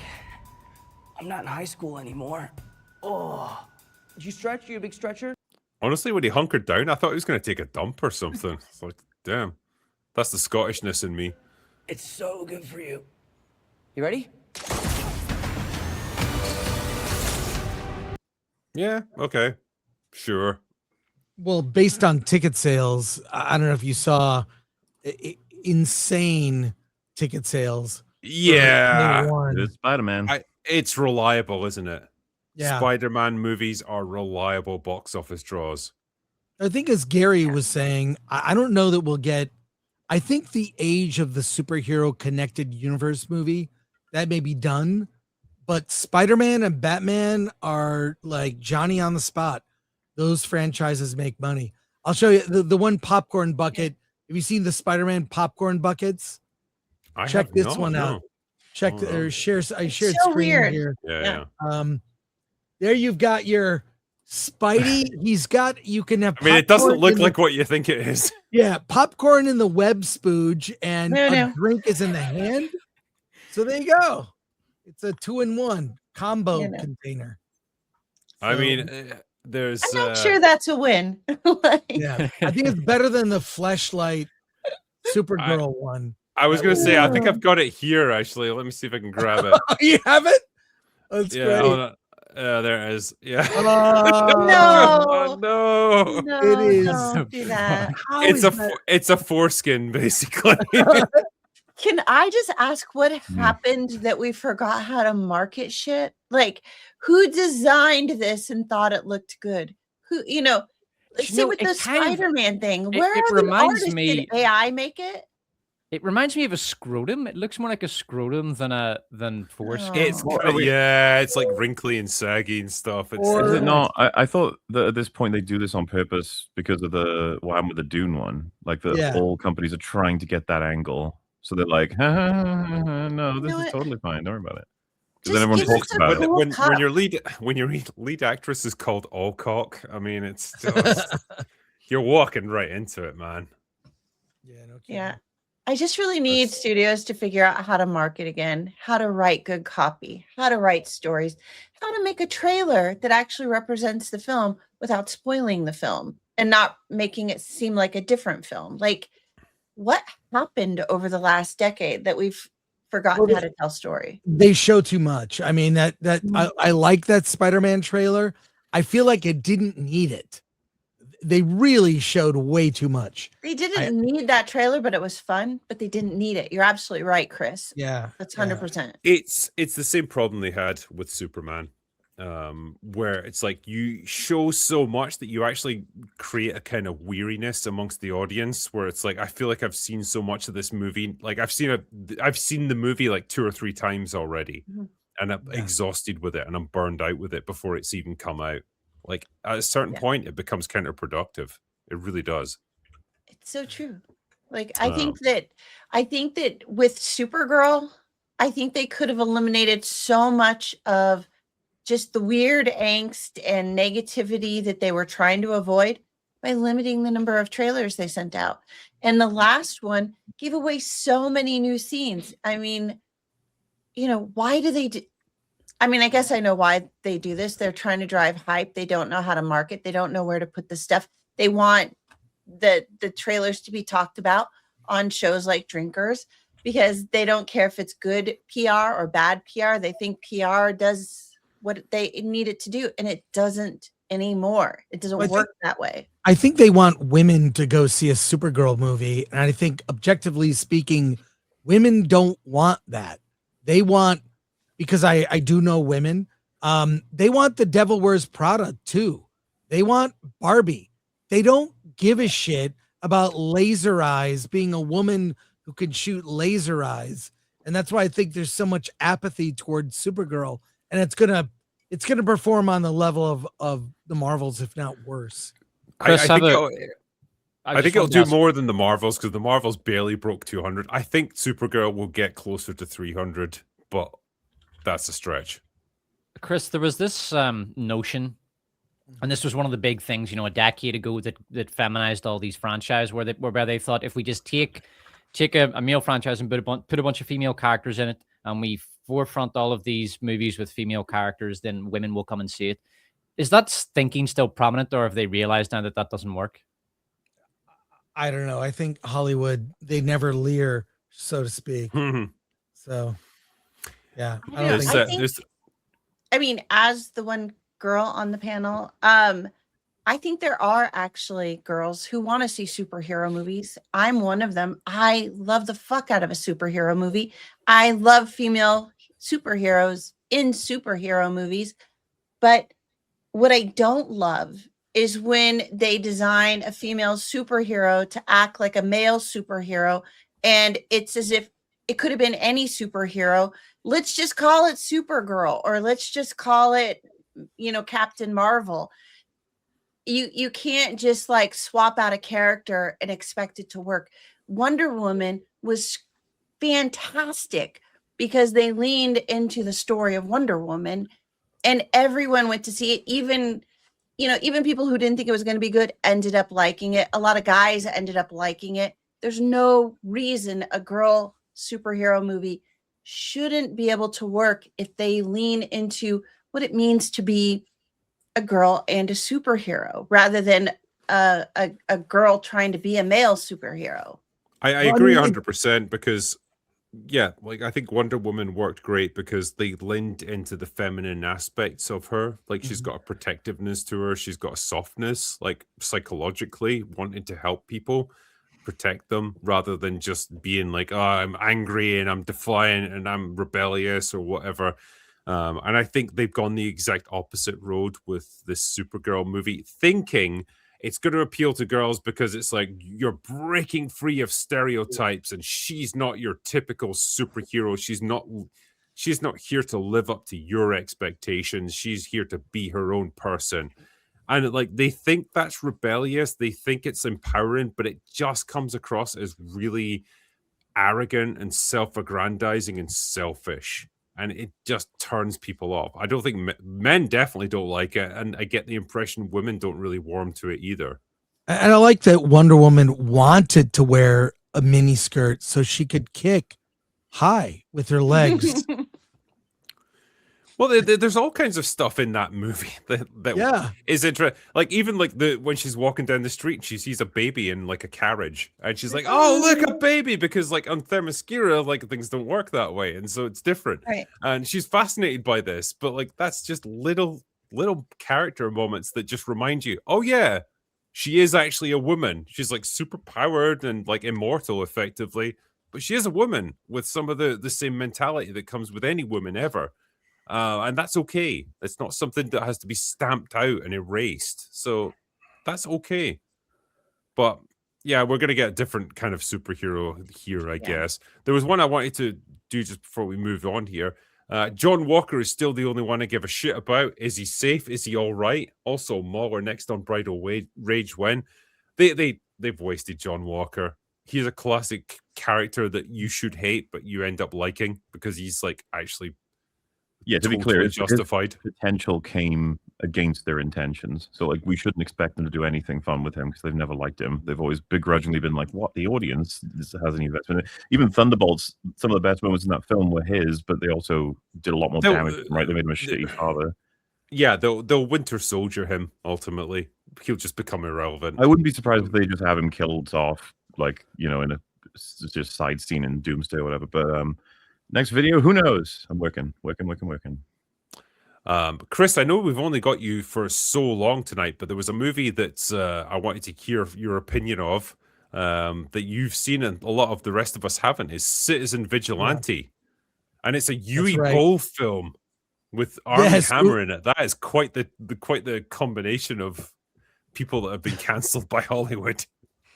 Yeah, Uwe Boll. I mean, look, the guy's an exploitation filmmaker. He's made some, unpopular video game based films, but he gives no fucks. He doesn't care. He's boxed his critics, which I respect. And he offered this part to Armie Hammer to be in a film called, the original title of this movie was The Dark Knight. Figure they might get in trouble. They might get in trouble. Yeah.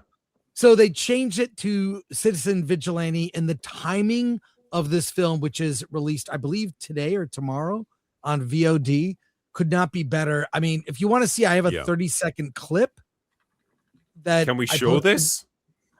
Well, if not, I'll see you in jail. All right. I can play. It's violent, but probably no more or less violent than what we saw in the Furious trailer. But it's up to you. Let's see what happens. How long?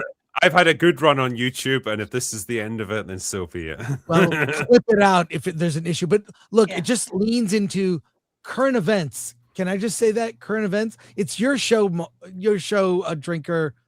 I don't want to. You know what? I'm at that point where I'm like, no, fuck it. Sometimes you have to talk about current events because they're so fucking horrific. This is where we come to.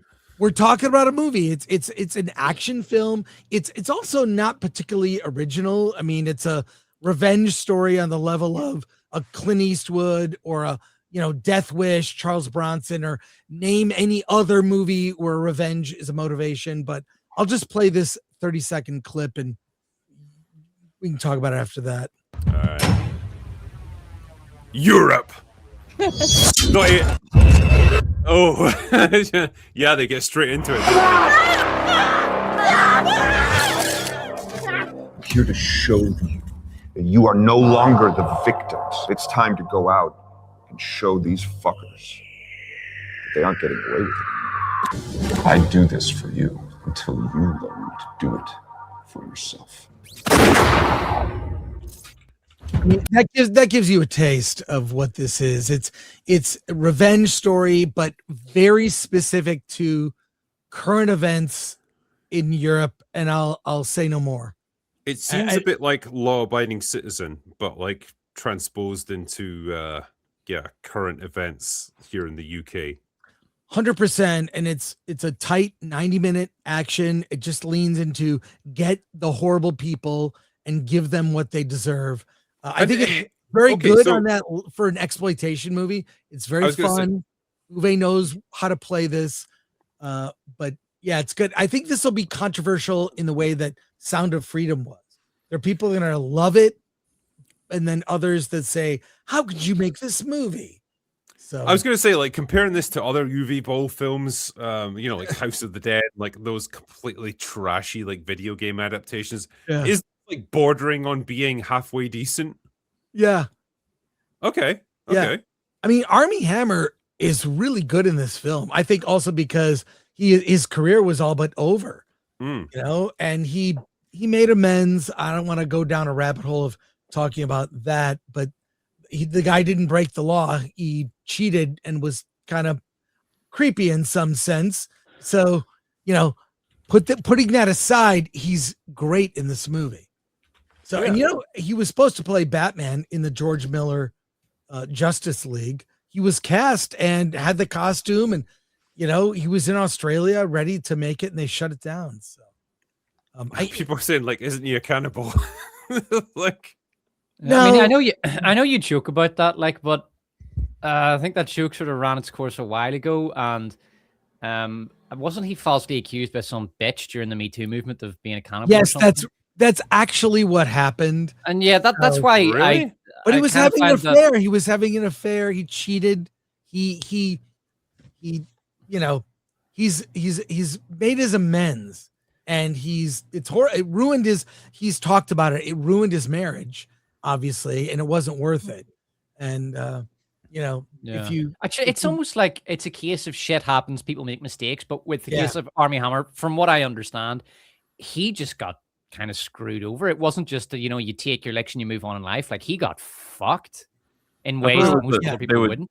There were texts that he said, "I'm 100% a cannibal," but he said they weren't literal. They would, like, he was messing around or whatever. No, Yeah. but we've all done it. We've all sent, like naughty text to your next girlfriend, or stuff like that, and it's not meant to be taken too seriously. Do you know what I mean? Sure. I mean, Sure, yeah, I depends know on what the you context, like, mean. You can imagine what he's talking about if he's texting that to a girl. Like, nobody needs to say what he's Yeah. What he's actually gonna planning. be eating. Awkward. Yeah. Erin elaborates. But look, I think we're still getting demonetized tonight. It's amazing. yeah, here you go. Make sure to clip it, drinker. Yeah. But I do Kill this believe segment. when But more Chris- people see this movie, I'm going to review it with Alan Ing tomorrow and talk about it. But this movie will be very controversial. So, Hey, Chris, do they actually show the let's just call it the grapes of wrath happening? there's implied things, but there are victims. It focuses more on the victims. I was and going to the say, so aftermath. is it kind of like Sound of Freedom level, where it doesn't really it's not- show the act? It's not taken that seriously. It's okay. more focuses on exploitation. This could have been, you could have inserted anything, anger and being a vigilante and going after people who deserve it, like a Dirty Harry movie from long ago, or any revenge taken movie with Liam Neeson. It's like that, but it is specific to a type of crime that is, like I say, current events. So, Chris, one more question, because I am interested. It's a personal question. If you are a victim, or if you are sensitive to that topic and you have feelings about those kinds of films, is this a movie that you should avoid? I think you might actually feel good when you see it. You know what I mean? Like I had a very visceral feeling watching this movie, because just when you hear about things like this, same thing with The Furious, child abduction, that stuff. Just as a dad, I clench my fists, just want to, I get angry. So this movie might have some level of satisfaction. It isn't gratuitous with regard to what you're thinking.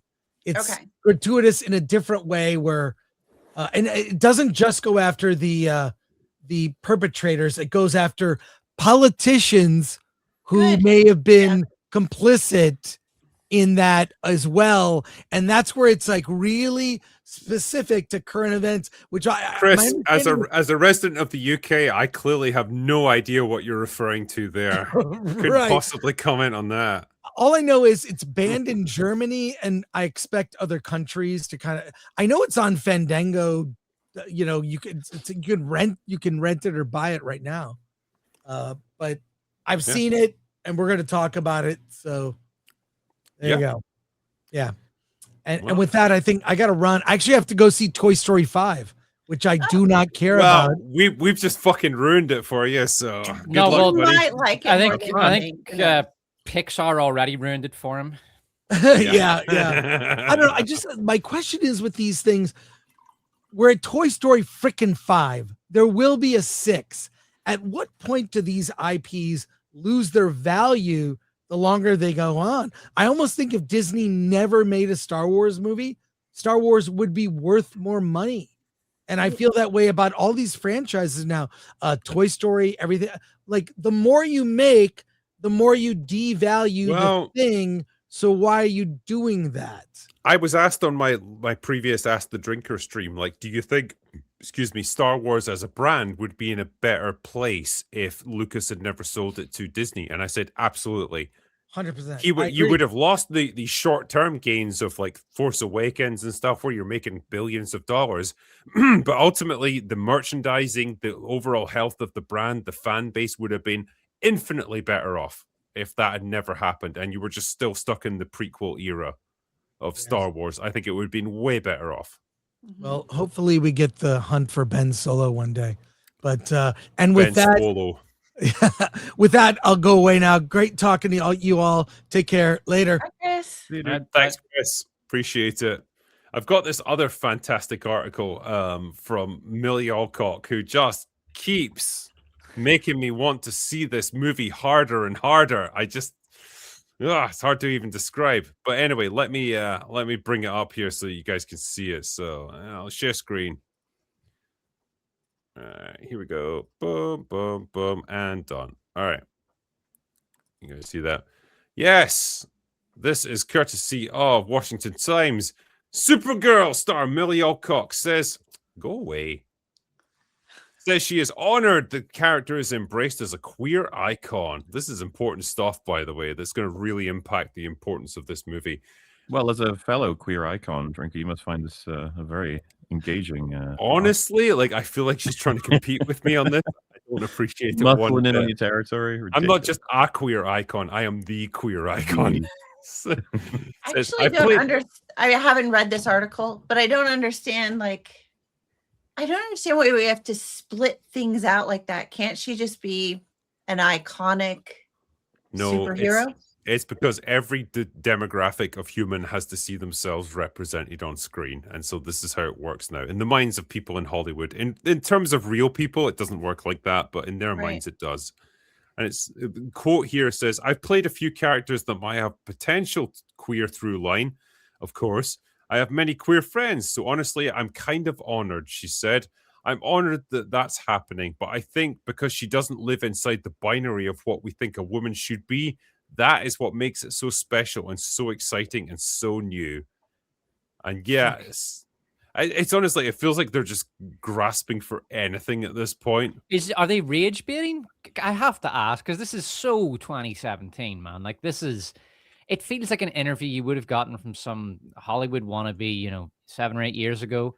It's just, it's so desperate and pathetic. It's like, why are you talking about the queerness or the sexuality or the sexual identity of your character? I'm like, is the movie so fucking terrible that you can't say anything about it? You'd have to talk about how the character likes to go down on other girls. Like, what the fuck are we doing here? This is a Mark Melkin kind of moment where it's like, would you say this is the gayest Supergirl ever?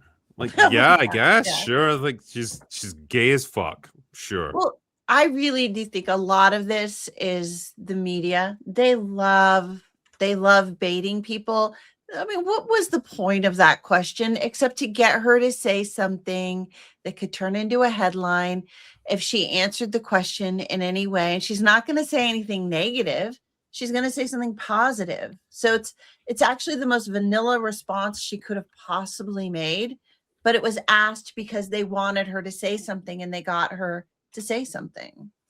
Pretty much, yeah. Like, as you say, like, they put her in an impossible position because what else can she possibly come back with? They're like, nope, She is super straight as an arrow. This girl, like, she doesn't want to have sex with anything that doesn't have a penis. Like, of course, she's never going to say that. So, like, she's got to come back with this, and it's like, well, okay, like, but then who is that helping? Like, does that like generate mass market appeal? Not really. The James Gunn DC universe, who knows that news reporter. Sorry, Marlon. See, no, but come on, like the studio, they are the ones that greenlight all of these reporters. If they give you an interview and the interview comes into the room and says something like, "What do you think the body count of Supergirl is?" It's like, why did you put me in a room with this fucking retard? Why don't you get me a real professional who can actually talk about the movie and disseminate the information? Why am I talking to some, guy with the mind of a 14-year-old thinking about, all the dirty stuff he likes to do with girls? Like, this is pathetic behavior. And it's a complete failure of the studio to filter these fucking morons out. Important questions about story, about character. If they walked up to, someone and said, like, how do you feel about your character being a straight icon? That would be weird too. It'd be like, I don't know. What is it? There's no point to it, It just gets back to them not knowing how to market or shop their actors around, and they don't protect their actors. I mean, I find myself more enraged at the studios, and it's studio after studio that's doing this to the actors, throwing them out there as chum, basically, to get the sharks to come out. Like, that's shitty to do to people. I don't think the studios like want them to say like controversial things and like potentially fuck up the movie. I think they still don't prepare them properly for the fact that like the news media, the journalists that are going to be interviewing them, they should be regarded as your enemy. Yes. You should regard them as people who are trying to entrap you, or who are trying to like cajole you into saying something controversial so that they can make clickbait headlines out of it. That's all it comes down to. Once you understand that that's what they are, you can deal with them appropriately. But like a lot of these actors just walk into it wide-eyed and trusting, and they get completely fucked over by it. And I'm not absolving them entirely of responsibility, but I will say as well, they go into it thinking that the people interviewing them have good intentions when they absolutely don't. Yeah. Like I do see Millie as different than Rachel Zegler, because Rachel loses her freaking mind every like 6 months or so and comes out against the world in a really weird way for no reason half the time. But Millie, I think she is genuinely excited about her film and wants to say good things. She's just like, she's so, I don't know, trust, like you said, she's just trusting. She's trying to do the right thing. And she's just screwing it up. They need to protect her. That's all I can say. I mean, I hate to give any credit to Disney, but with regard to Rachel Zegler, they did actually try to get her to shut her mouth about the Palestine-Israel conflict. So she kept going on, free Palestine and fuck Israel and all this stuff online. And one of the producers had to fly out to tell her to stop doing this. Like, Disney don't mind the whole culture war thing and indoctrination, but Disney really don't like geopolitics because it can get them banned in entire countries. It can get their movie boycotted in entire countries. It's bad business for everybody when you get into geopolitics. Yeah. But they could not get Rachel Zegler to shut up. Like, even Disney couldn't do it. I think Millie Alcock is nowhere near that level. Like, she's said some unfortunate things and like kind of dumb stuff that can be misquoted or whatever, and it's all contributing to a pretty negative attitude around this movie. And I think the movie probably will be shit anyway, but this is definitely not helping. But I don't think she's that same level. Zegler is like next level fucking retarded. Like, she's that nuclear. girl just, like, she does not give a fuck. And apparently, to reference what you said, Despot, that producer did actually go out and ask her to take down that post because she was creating so much negativity around this film about free Palestine, and she straight up said no. She wouldn't take it down. Like, god damn. Like, you almost have to respect it. That girl just did not give a fuck, man. I mean, she crashed and burned in the most spectacular way imaginable. Yeah. I mean, that was Spielberg's last great gift to film, apart from Disclosure Day, was Rachel Zegler. Yeah. I mean, I was going to say, actually, because I've not heard your take on Disclosure Day. How did that go down for you? Have I you thought even it seen was, it? I thought it was Steven Spielberg's worst movie. Ooh. Of all time? Shit. Yeah, because here's the thing: you can talk about Ready Player One, and it's entertaining at times. Like it's got some good action set pieces, got some fun races and some cool visuals, and it's got that fun character. I forget his name. He plays Inspector Rennick. What's that actor's name? He's in Rogue One and Andor. Ben Mendelsohn. He's yeah. really good in Ready He's Player good. One. He's really fun. So there's redeeming aspects there. I didn't hate Ready Player One. I know it's not a great movie and it's not a patch on the book, but I didn't hate it. Kingdom of the Crystal Skull, that has a shout for maybe being his worst movie, but again, I think it has some redeeming aspects and there's some fun in there, although not much. But I thought Disclosure Day was dreadful in almost every aspect. I thought the CGI was terrible. That action set piece he did with the train, which he was actually referencing his first movie there, but it didn't work. It was very trite. It looked terrible. It felt very just sort of thrown in for the sake of having an action scene. It's very algorithmic. The characterization was extremely poor. None of it was entertaining. It was very boomer. And it didn't make any sense. Like the idea that a young tech guy or a tech guy in his 30s would have all this information and wouldn't immediately dump it online. And he has every incentive to dump it online. Like if I'm in that position, I'm going to find the first fucking computer I can and dump all the shit on X, because as soon as I get rid of it, they stop hunting for me, right? Because it's out there. There's no longer any reason to come after me. The alien dildo was just a MacGuffin. It was and it did whatever the script needed it to do. The aliens were the design of the alien was taken from an Area 51 cafe t-shirt. I can't think of any redeeming aspects. The actors were trying, but I just hated it. I was bored to fucking death the whole time, and it was sad because I think I'm not going to necessarily say Steven Spielberg's the greatest director, because maybe that's Stanley Kubrick when you actually look at the heights achieved by the director. But at the same time, like Stanley Kubrick probably has the highest average for his movies. But Spielberg's resume, like who has a resume like Spielberg? Spielberg is the best blockbuster director. Kubrick was never a blockbuster director. Like none of his movies were like super profitable at the box office, but like they were artistically interesting. So you could go either way with what you think, but I will say I don't think anybody has a resume like Spielberg. The sheer quantity of not just good but excellent and brilliantly entertaining movies, like no one else has a resume like that. So to see one of the great directors end his career like this, it actually made me sad. I felt bad in the theater. I felt kind of disgusted actually. And yeah, I think it's absolutely his worst, and it's sad, and it's happening with all these directors. It's Ridley Scott with Napoleon, and then that piece of shit by Francis Ford Coppola, Megalopolis. Oh, Megalopolis, yeah. Jesus Christ. I thought The Irishman was awful. I know some people hyped it up. I tried to watch it. No, Scorsese's done, man. I'm so fucking tired of his fucking movies. It's just sad. Directors get to a certain age, and it's almost like they just... Because I know Drinker and MauLer, you can probably speak a lot more of this than I can. Like, actually directing a movie forces you to be directing many, many, many different operations all at once, and to hold it all in your head and to hold it together. And I don't think an old man with an old aged brain is necessarily capable of doing that.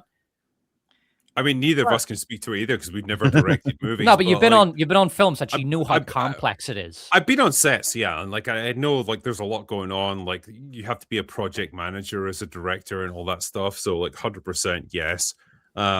It's like watching these older directors now, like Ridley Scott and Spielberg and like Clint Eastwood as well. Like he's fading out.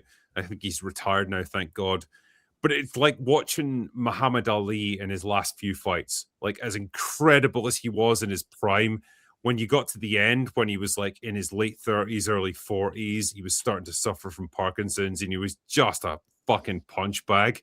It's just sad. And you just want it to stop. You just say like, no, please just end this now. It's time to retire. That's what it's like with guys like Spielberg. For me, with Spielberg, I have a lot of friends in the science fiction community, especially the writing community. And when I was watching it, and two things were true. Some people were going to love that movie. A lot of people were going to hate that movie. And that there were some very specific things that they could have done to fix some problems. The biggest one, and I put in my review, is like, who wouldn't just like load that stuff to YouTube? And then I realized, I think that is just an indication of Hollywood distrusting YouTube as a medium for information dissemination. And, that's really part of that. There are some things about Disclosure Day that I think are interesting regarding just the form of classic science fiction and the purpose of classic science fiction. And it actually lets us see a very different form of science fiction than what we have today, where it's newer, it's, more complete. You have to complete storylines. They have to make sense. You can make your bigger point, sure, but you have to have your characters make sense. And like I put in my review, the one thing that there were a few things I didn't understand. Like, what was the point of the two main characters at the end? They were unnecessary. Like, they didn't need to be the people that broke that story and put that on the news station if that's what had to happen. They were completely unnecessary. And so there are things that are wrong with that film for sure. But I did like how it brought up some bigger trust topics. Like, it opened the idea that don't just trust people because they say something is true. Don't just trust the government because it says this is how something is. The frustrating thing about Disclosure Day is, like, what would have been far interesting from a story point of view is what happens after the disclosure is made rather than the lead up to it, because ultimately it's just a big chase scene, and like it's a bottle that's been unopened, right? And like the final moment of the movie is just opening the bottle to see what's inside, right? But what that does and what it does to society, what it does from a political global politics point of view, a religious perspective, like what the effect of all this is going to be, we don't know, because like the movie just stops there. And so it takes the coward's way out because it doesn't have anything interesting to say, because it stops just short of actually getting to the interesting point.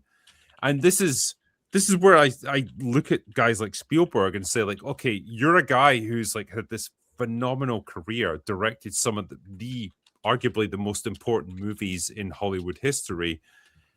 When you're coming to the end of your career, don't you want to do something big? Don't you want to swing for the fences and do something bold and ambitious and controversial and different and interesting, rather than this movie, which just it's like a by the numbers, or say early 2000s Steven Spielberg movie where it could have just been made at any time. It's just nothing special, just a nah. We've got a filler release schedule, I suppose, so I'll put this out. That's all it feels like. It doesn't feel like a passion project. It doesn't feel like anything that he cares about. It's like a composite of stuff he's already done. So the character who is sort of psychologically inhabited by aliens without knowing about it, that's just Close Encounters. Yep. Obviously, it's done much better there.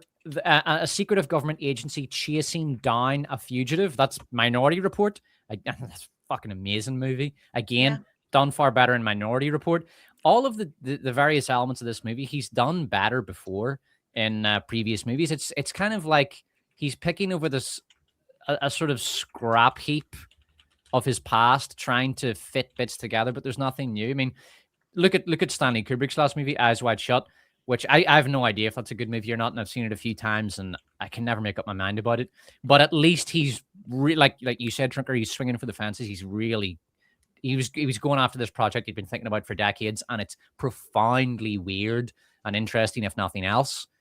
At least he's going out on. I mean, it called out like weird, sense. like it called out weird, like sexual deviant cults in our higher echelons of society, and then he died mysteriously, like shortly after it came out. And then years later we learn about all the Epstein stuff, and hey, a lot of people at the time, they thought that movie was just pure fantasy, but turns out, you know what I mean?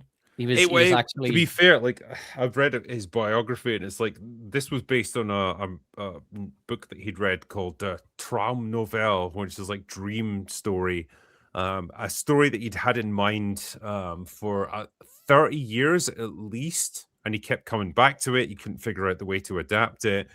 backwards and forwards. He did other movies, and then eventually, like, because he was getting older, he had to do it, or he knew he would never get it made. And this is what he created. And again, like, I'll respect his artistic vision for trying to get it done. It's just, yeah, I would debate how great it really is in his filmography. The other one people point out here is, yep, Francis Ford Coppola did that with Megalopolis. It didn't end well. No, that's true.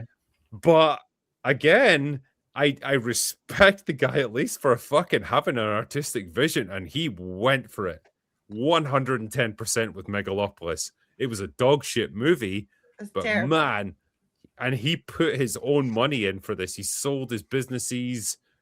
He put himself in debt for it, and he gambled everything on this film. And it didn't work, but man, I respect the balls on him for trying it. That is something special. You know what? If you can't believe in yourself, who else can believe in you? I'd almost like I would almost put movies like Megalopolis or Eyes Wide Shut above Disclosure Day, because it's like there's passion behind it.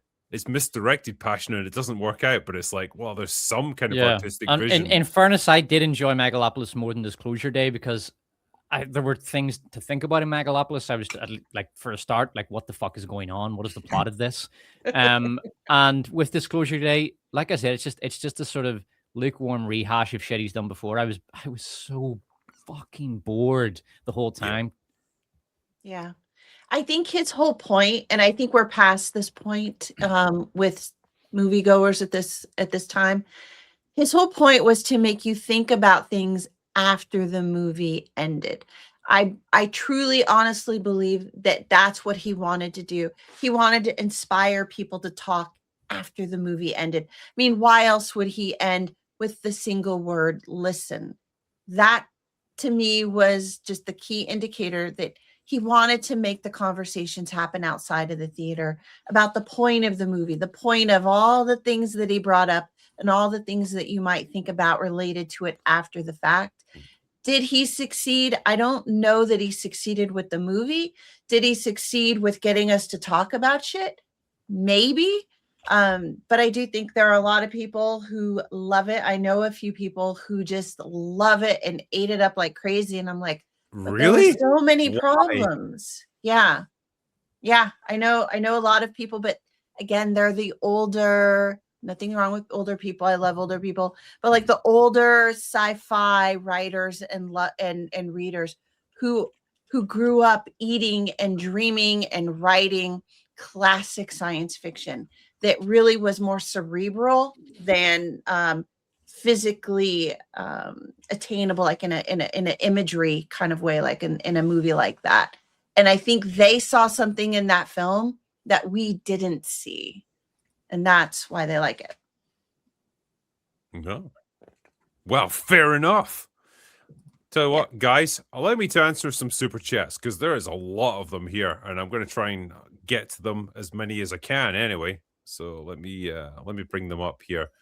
First up is JB24, who says, is The Furious a Fast and Furious spin-off where everyone loses their driver's license? Sadly, no. It seems to involve a whole lot of killing and fighting, so, seems all right to me. Demon Dog says, pack it in, boys. They're finally coming for Austin Powers. If a good Bond can't be made in any form now, how could new Austin Powers possibly be good?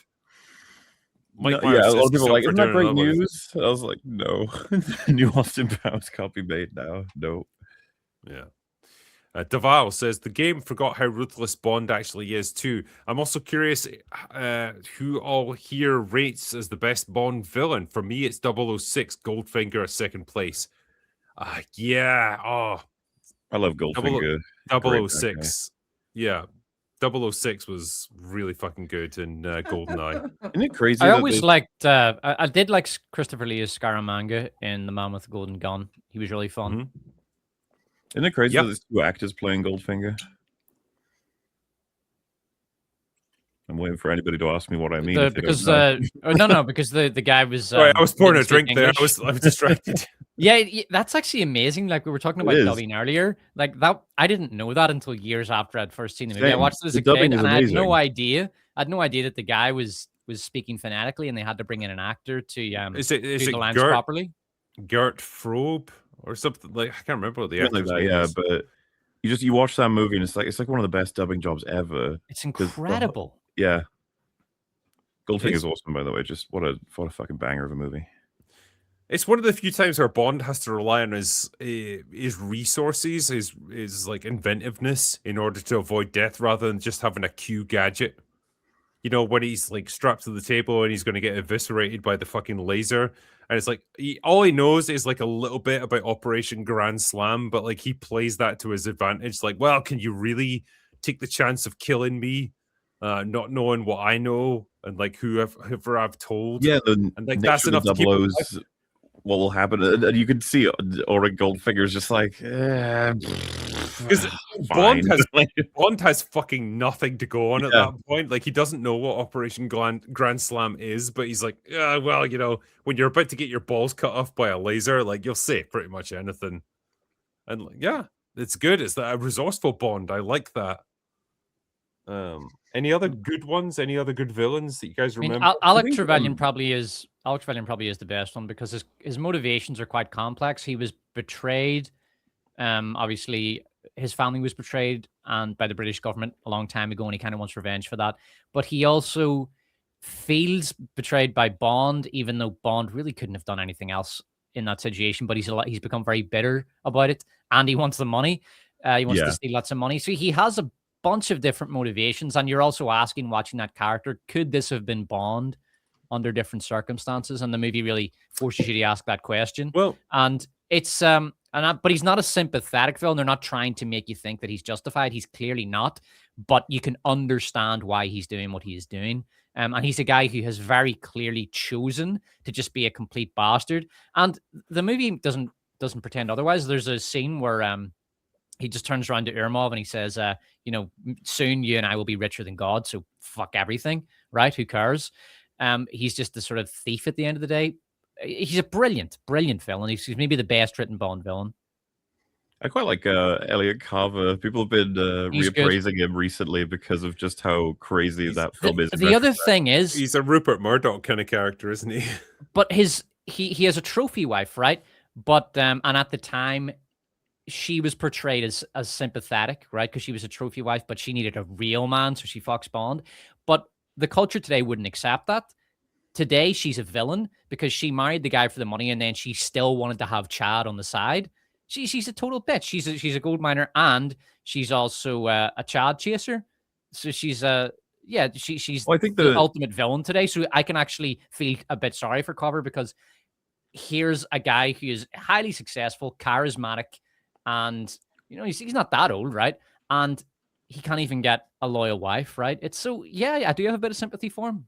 I was aiming more for just the fake news controlling the world and getting everything he wants through engagement and money and stuff. Like, and that his corporation would cause the news to happen and report on it earlier than any other. I thought that shit was cool. But on the front of her, I just got the impression that Bond was trying to actually like turn her over, and that she was about to, but she got killed before she could like help significantly with the whole operation and stuff.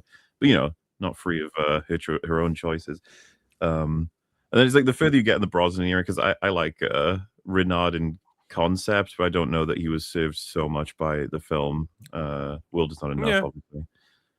I think he does a good job with the acting. It's an interesting set, but for me, Brosnan's much more in my head than other eras, so that's why I'd probably be referencing them versus others. But yeah, you got loads of Bond villains to work with. Anyone got a favorite from Craig's era? Can anyone remember anyone from Craig's era? I was about to say, like, Craig's era does have the worst Bond villain, and I can't even. I'm a big Bond fan. I can't even remember the guy's name. It's the guy from Quantum of Solace, a movie which I can't remember. Yeah. No, it's probably the worst Bond movie, and it's this French guy, and he's evil and something to do with oil, but he's the worst Bond villain. I liked Javier Bardem's character in concept, like Silva, a betrayed right? Silva, like a betrayed former 00 agent, like who tried to take his own life and it didn't work, and like he's got this grudge against M. Like that makes sense. I kind of get where he's coming from, and like I think Javier Bardem plays him really well. So like I thought he was a decent antagonist. I think with Casino Royale, I feel like Maz Mikkelsen plays the character. The actor makes the character better than he probably is through the script alone, if you know what I mean. It's a bit two-dimensional, yeah. Yeah, he's not like super intimidating or anything in the script, but like Maz Mikkelsen plays him so well. I liked him because of that more than anything else. Well, we all love Christoph Waltz as Blofeld, of course. Oh, Jesus. Talk about dropping the fucking ball. Yeah. Like, they didn't have the rights because there was a rights split in the 60s between in the James Bond canon, and they weren't able to get Blofeld for decades. And when they finally got him back, oh man, that was a massive fuck up. Like one of the biggest fuck ups in cinematic history, in my opinion, dropping the ball like that on Blofeld. Yeah. I liked back in the olden days when the villains just went all out with their insanity and their insane plots to like destroy the world. Like you had Stromberg from The Spy Who Loved Me, who's like, I'm going to trigger a nuclear war that's going to destroy the entire human race and create a new like society under the ocean. Okay. And then you had in Moonraker, like what the fuck was the villain's name in that? It was like, oh shit. Like chat can probably help me out with this one. In Moonraker, who was the villain? Dax, wasn't it? He was like, again, he was going to trigger like some destruction of the entire human race on Earth. And then he was going to repopulate the planet with his chosen genetic, like superior specimens. That's actually, in my opinion, that's the most underrated Bond movie. Hugo Drax, there it was. Hugo Drax. Moonraker's a brilliant movie. Brilliant's a stretch. Like, no, I'm telling you, man, it is. They were trying to capitalize on the. They weren't doing Star Wars. That's a common misconception. Yeah, it was. No, it absolutely wasn't. That movie is influenced by 2001: A Space Odyssey, not by Star Wars. That is the main sci-fi influence. And it's, if you look at the space travel, it's very slow and elegant, like 2001: A Space Odyssey. The ship interior is much more like 2001. The music, again, there's even direct references to 2001. It was not trying to capitalize on Star Wars. That was a coincidence. It was, and they'd even gone and done research into the research materials that Stanley Kubrick had used for 2001, and it works really well. I think they married the James Bond action and crazy over the top non-believability or lack of realism, but with the verisimilitude to the very artistic vision of 2001. It's bizarre, but I think it really works. And I think it's been trashed for that reason. I think it's been trashed because people accused it of being just another movie trying to capitalize on the Star Wars success. I mean, putting Bond into outer space and then having him shoot down like ballistic missiles with a laser gun mounted on a space shuttle is stretching it a little bit. No, but come on, it's no more crazy than the shit that he did in previous movies, right? You look at any Bond movie, and it's all nuts. Like fucking, you think a guy's really gonna gas an entire U.S. Army base and everyone's gonna fall asleep? Like, come on, like if that actually happened, the U.S. military would surround the building in a couple of hours, like. I did appreciate the fact that they brought Jaws back and then gave him a kind of a redemption arc, which was lovely. And then the brilliant Mandela effect of, did Dolly have braces? Oh shit, yeah. I thought she did. I thought she did, and it turned out she didn't. But there's a great video on YouTube. I think it's by a channel called Collative Learning, and he did a video on why everybody thought she had braces, and it's there's so many subliminals that make you think she had braces. Yeah. And you're telling me she didn't? She didn't, no. Fuck, man, you've just rocked my world. It's one of the most famous Mandela effects. I'm gonna have to end the stream right here and just go away and think about this for a while. Holy fuck. By the way, that actress who played Dolly was banging, man. She was stacked. She really was. Man. Like, and they used her to her full effect right there. I loved it. Like, that's what I miss about the Bond movies as well. Like, they're just not the fucking Bond girls fun like that anymore. Nah, and they're not hot. There's always this like undertone of bitterness to it. Hate it. Yeah. Detective Mark Hoffman says, if they race swap Woody in this one, it would actually be accurate to the end of Toy Story 4. What, because he got set on fire? I don't know. Where are you going with this one? I'm not sure what that one is. Reno the Turk says, on Real BBC, I didn't say that a Drew K plastered drinker is with a 2 out of 10 guy named Ian. I just couldn't put land whale on the chat. Anyways, go Scotland. What the fuck? And I read that verbatim, by the way, from what I saw there. Nick Johnson, 007 First Light is out. All our fears about it turned out to be unfounded. It's everything I wanted a Bond game to be. MauLer just got angry right now. MauLer, what did you think of that? Because I've seen you live streaming it. I haven't played it. What do you think of it?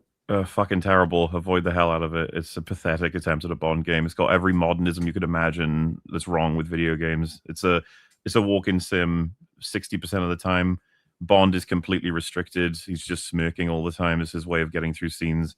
They have to do insecure sort of admissions of certain elements of the character, but they never let him actually be Bond. Most of the story, he's getting saved by either his partner or the femme fatale insert sort of character. It's the plot makes no fucking sense at all. The gameplay is extremely generic and full of exploits. Highly don't recommend. Unfortunately, I don't think we can get Bond again with where everything is. Sonny Hard says, who should direct the Spielberg biopic? Not him. I would say Zack Snyder, and then everyone in it should be insanely ripped, and it should be 90% slow motion. Do it. Mr. Crinkledink says, England and Scots apparently drinking all the US pubs dry. Yeah. Apparently bars in Boston are running out, actually, because they didn't lay on enough booze for the Scottish supporters. Which is shocking since we have so many Irish here and we have lots of Irish bars. We should know better. Come on, people. Irish are fucking pussies when it comes to Scottish drinking, by the way. Booing celebrities on the big screens. 2 fingers at Mexican wave attempts. So proud of us. I like that. Respect. Professor Sassafras says, hi, Critical Drinker. Huge fan. I'm sure you'll have a field day with Harry Potter TV series. Can't wait to review it. Pac-Man, from the first ever full CGI movie, a breakthrough and a classic, to an endless stream of Disney CGI live-action remakes posing as classics. What can men do against such feckless bait? It's tricky. It really is. I think we're screwed at this point. It's only a matter of time. Gather up your flock, everyone, because this is it.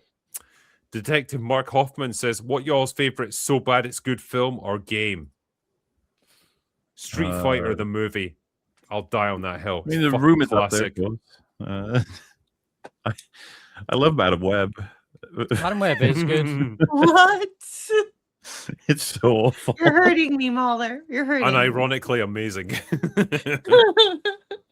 Batman Robin is what I Die Another Day. Die Another Day is a fucking brilliant, so bad it's good movie. It's fair. Oh, yeah, I like that. I think I actually kind of like it for its own merits. It's what it is. I figured it out. Die Another Day is like 2 separate movies stuck together. The first one is a really serious spy thriller that's actually very engaging. And then the second half does a full fucking 180 and it does a massive tone shift and it becomes an Austin Powers movie. It's really bizarre. It is an atrocious movie, but if they just picked one of those 2, it would have been great. The Brits here should be happy to know that the Scottish visiting the US for FIFA created a beer shortage in Boston. Fuck yeah. I appreciate that. I would just like to add to that. Thank you for all your money that you're giving to our town. Much appreciated. We'll give you all the beer we can. Have you been hearing bagpipes in the streets? Because apparently the Tartan Army's out in force and they come prepared for this shit. They're everywhere, but you know what? Everybody loves them. Like everybody's like best, soccer ever. They love that the Scots are here. Do it. Come back. We love you. I mean, they're everywhere. It's fantastic. Lionel Messi is the GOAT. Fuck you. It's Maradona. There's no contest.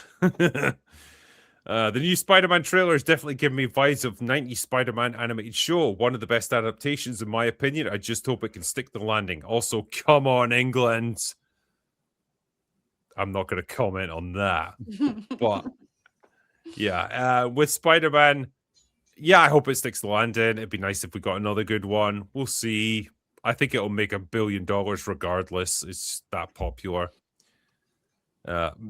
Gay aliens, missed opportunity for gaylians. Yeah, I posited on my last live stream the idea that aliens could be gay as well, because why not? If we can do it, so can aliens.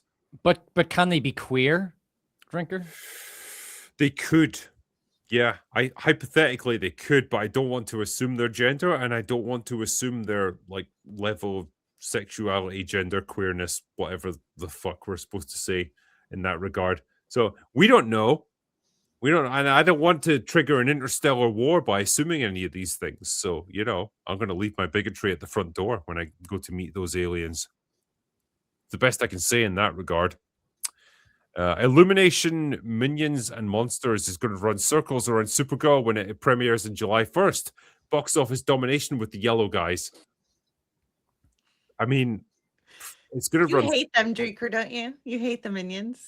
I'm done with the Minions. You're done. When were you with the Minions? I tolerated them up to a point, and then it's like, no, just fuck off. I think, you know, I think the thing that turned me against them is when people started using Minions in like memes and stuff.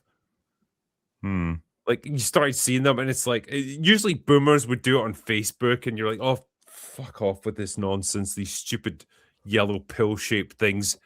And yeah, now I'm just completely over them. So I would like to see them beat Supergirl regardless, but I'm not going to love them. You can't make me love them, okay, chat? Fuck you. I'm going to fight you on this one.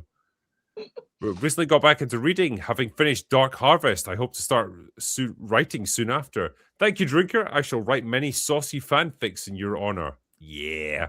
Under a name you won't recognize. Well, as long as they've got lots of boobs in them, I'm fine.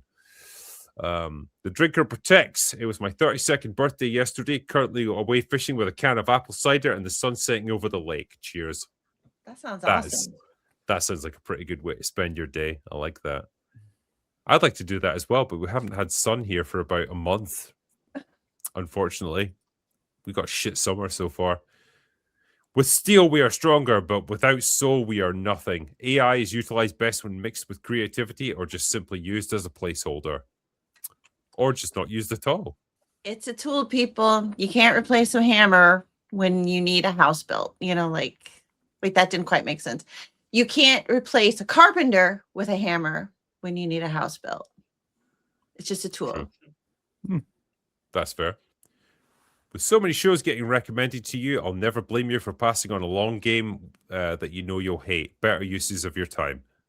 Yes. Oh, are they talking about Bond? Or is it talking about someone else? Might be, yeah. I don't think you'd hate Bond. I don't think you'd like it though. Well, that's the problem, right? I feel like it's one of those awkward in between sort of games where I don't think I'm going to hate it because it's not so laughably bad that I can have fun with it, but it's also not amazing. So it's just like meh. And so I don't know if it'd be that exciting for me to stream. And to get the full picture of it, I'd have to stream about 10 hours of it, which I don't know if I got time for because MauLer, you and I have commitments. We do. You also have a Sin Gollum commitment eventually too, right? I'm up for doing that, by the way. I think I can make it work. I'm gonna. People will want to see it. I can find the good in it. I can save it. Absolutely. It looks like the Quorum Odyssey interest numbers have been removed from public view. I'm not a conspiracy guy, but is that normal?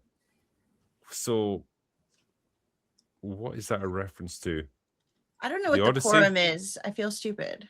I'm guessing that it's something that tracks public interest in an upcoming movie, and that seems like the numbers on the website have been removed.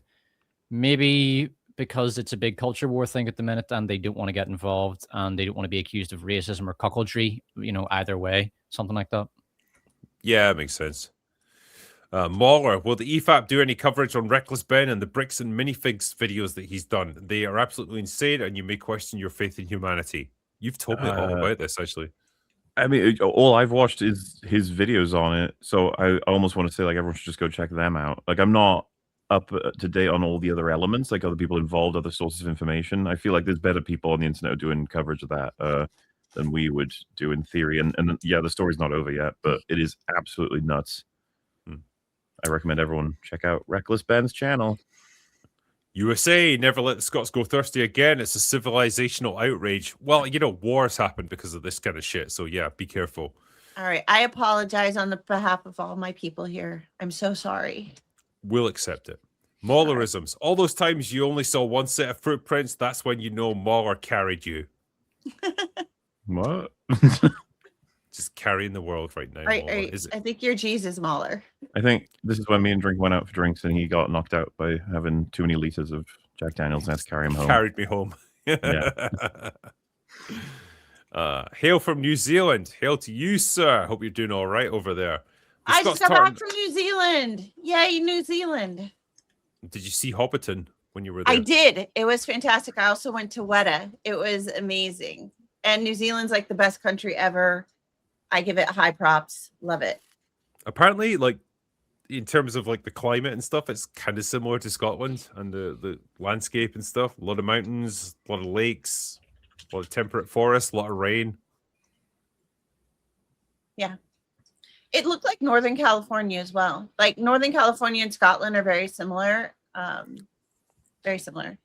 Yeah. And Trigger, you talked about the rain, and now it's like a goddamn rainstorm outside my house. I can barely hear you. I have to like turn up my volume to hear what you guys are saying. It's so loud. Damn. The Scots Tartan Army drank Boston dry. They should have made Wisconsin their home base. Have you got more booze over there? If so, sign me up. You should watch Welcome to America and Fork by AFK Anthem. Maybe I should. All right. Please, the lore that is David Hasselhoff together with White Scorpion sang The Wall Apart. Yeah, David Hasselhoff sang on top of the Berlin Wall, apparently. I remember that back in the day. Well done, David. You ended the Cold War. Hey, dudes, I watched a film that's been on my backlog for nearly 15 years called Kill List. It lived up to its hype, and I was wondering if you'd ever heard of it or seen it. It's eerie and panic-inducing. Nah, Nope. I've never heard of Kill List, never seen it. Sorry, mate. Hello, everyone. Today is my birthday, and I invite you all to have a drink with me. All right, if you insist. Cheers, sir. Also, do you have a recent independent low-budget box office successes or signal a renaissance in cinema? Well, the easy ones to pick out would have been things like Obsession, indie movie. I mean, most people have said it doesn't signal anything good because we've done this a couple of times in history, and it's not like it ever creates some kind of wave of any particular thing. Hollywood will usually do something. For example, knowing that it's like, oh, the guy who did Obsession or Backwards, whatever, put him on Texas Chainsaw Massacre remake. You're like, oh, Jesus. Also, you'll get imitations. Hollywood are going to try to poach YouTubers now and give them, small budget in the hope that they can recreate an Obsession or a Backrooms, and you'll get an awful lot of horrible sort of corporatized shite out of that, I would guess. So, no, it's all going to be fed into the slot machine, unfortunately. Yeah.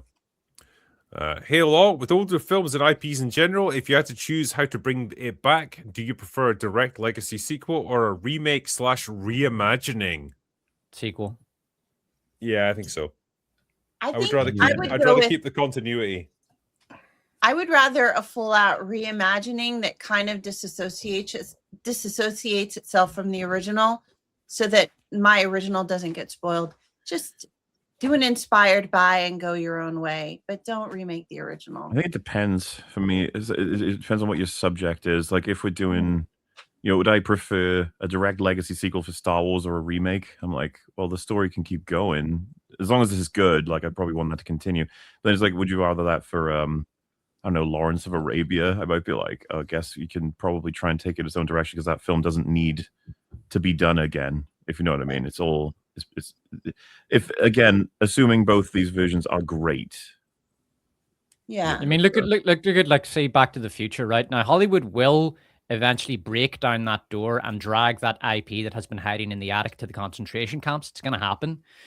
And the question is, let's say you were doing Back to the Future. Now, if it was me, I would just do a sequel whereby it's not going to be Marty's son or Doc's grandkid. It'll just be maybe Doc's sons will be in it somewhere, but it would just be someone finds the DeLorean and they start using it and see what they can do with it. But there is no way I would ever go back and reboot those movies. Because it would just be a horror show if you did that. And then Hollywood would get involved, and Marty would all of a sudden be like a black transvestite in a wheelchair. Back to the Future, colon fucking resurrection or some shit. When that eventually comes out, it'll be just like Force Awakens or Jurassic World. It'll be the Force Awakens. Ghostbusters It'll be a Force whatever. Awakens movie. So you'll have essentially a reboot, which is really just a remake of the original. That's exactly what is going to happen. It's going to depend where we are culturally. Like, if we swing back to this, like, gender politics thing, Marty's going to be a girl, and it'll be a black girl, and she'll go back to the 1950s, and it'll be like, oh, look how racist it is back then. This is a chance to educate people. Yeah. Or best case scenario, it'll be a Force Awakens type thing where it's just complete slop.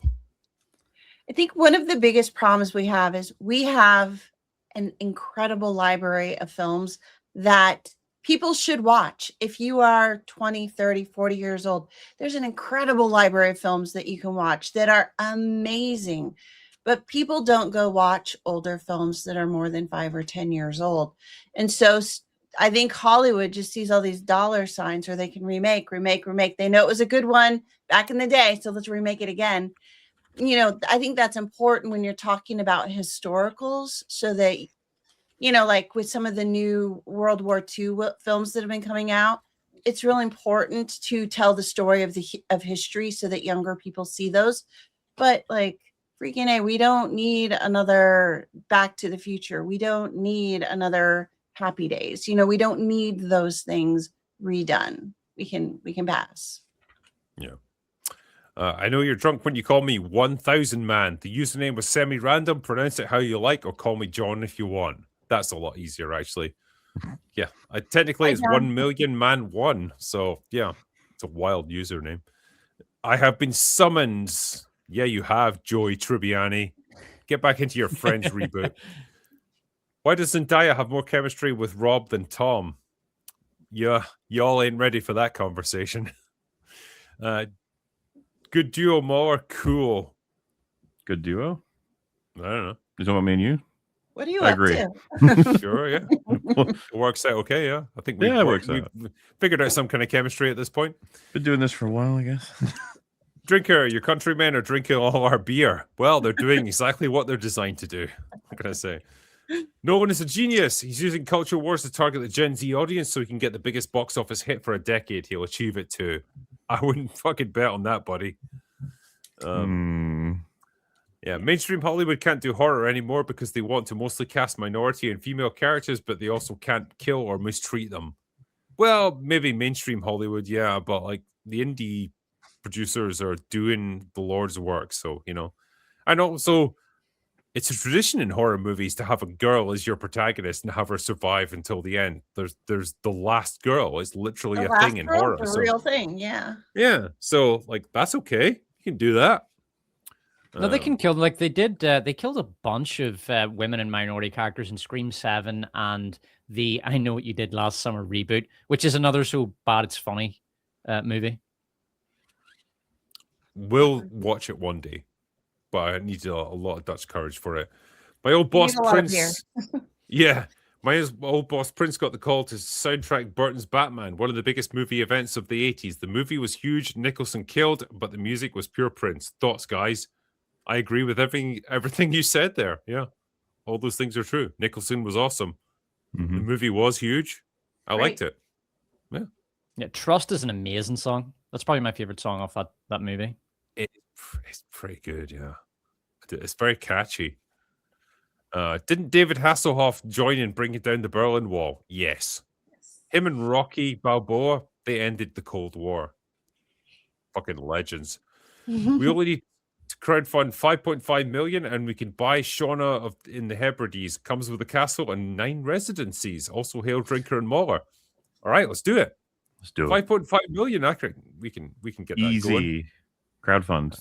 And we'll form our own utopia. Yes.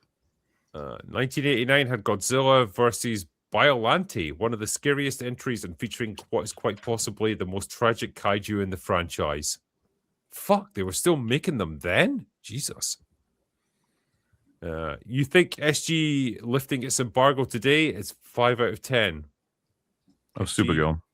Supergirl, yeah. I guess not. Chris hasn't seen it yet, and he's our guy normally for getting No, the advanced embargo screenings. has lifted. I've seen people reviewing it. Oh, It's okay. only the social that's lifted. It's not the film. So a lot of people are getting confused, and now they're just releasing reviews when they're not supposed to. Okay. Yeah. RIP UK, digital ID for YouTube and social media first, then all internet access. Yeah, apparently they're coming after VPNs now. Resist. I will remember the freedom we have enjoyed together. Thanks. Yeah, it was nice while it lasted. So, it's good to know you guys. See you later. Probably I'll get banned soon. Fucking nonsense country that I live in. Jesus. I'll finish up here. Toy Story should have ended at 2. There, I said it. Nah, I think you needed 3. I will argue that 3 definitely had, it played with a lot of the same themes that 2 did, but it brought it full circle to the point of, giving you an emotionally satisfying ending. So those 3 I would be okay with. 4, 5. Release the end of 3 as a short. I'm fine with that. But the first 2 are rock solid. The third one is not. Yeah. But the ending's good. Yeah. Anyway, right there, I'm going to finish up for the evening. As we always do, I appreciate you guys who've super chatted and joined us tonight. The supers that we've missed this evening, MauLer and I will, as always, catch up with them in the next couple of days. And we will catch you on the next one. MauLer and I will actually catch you on Resident Drunks on Monday night. So looking forward to that.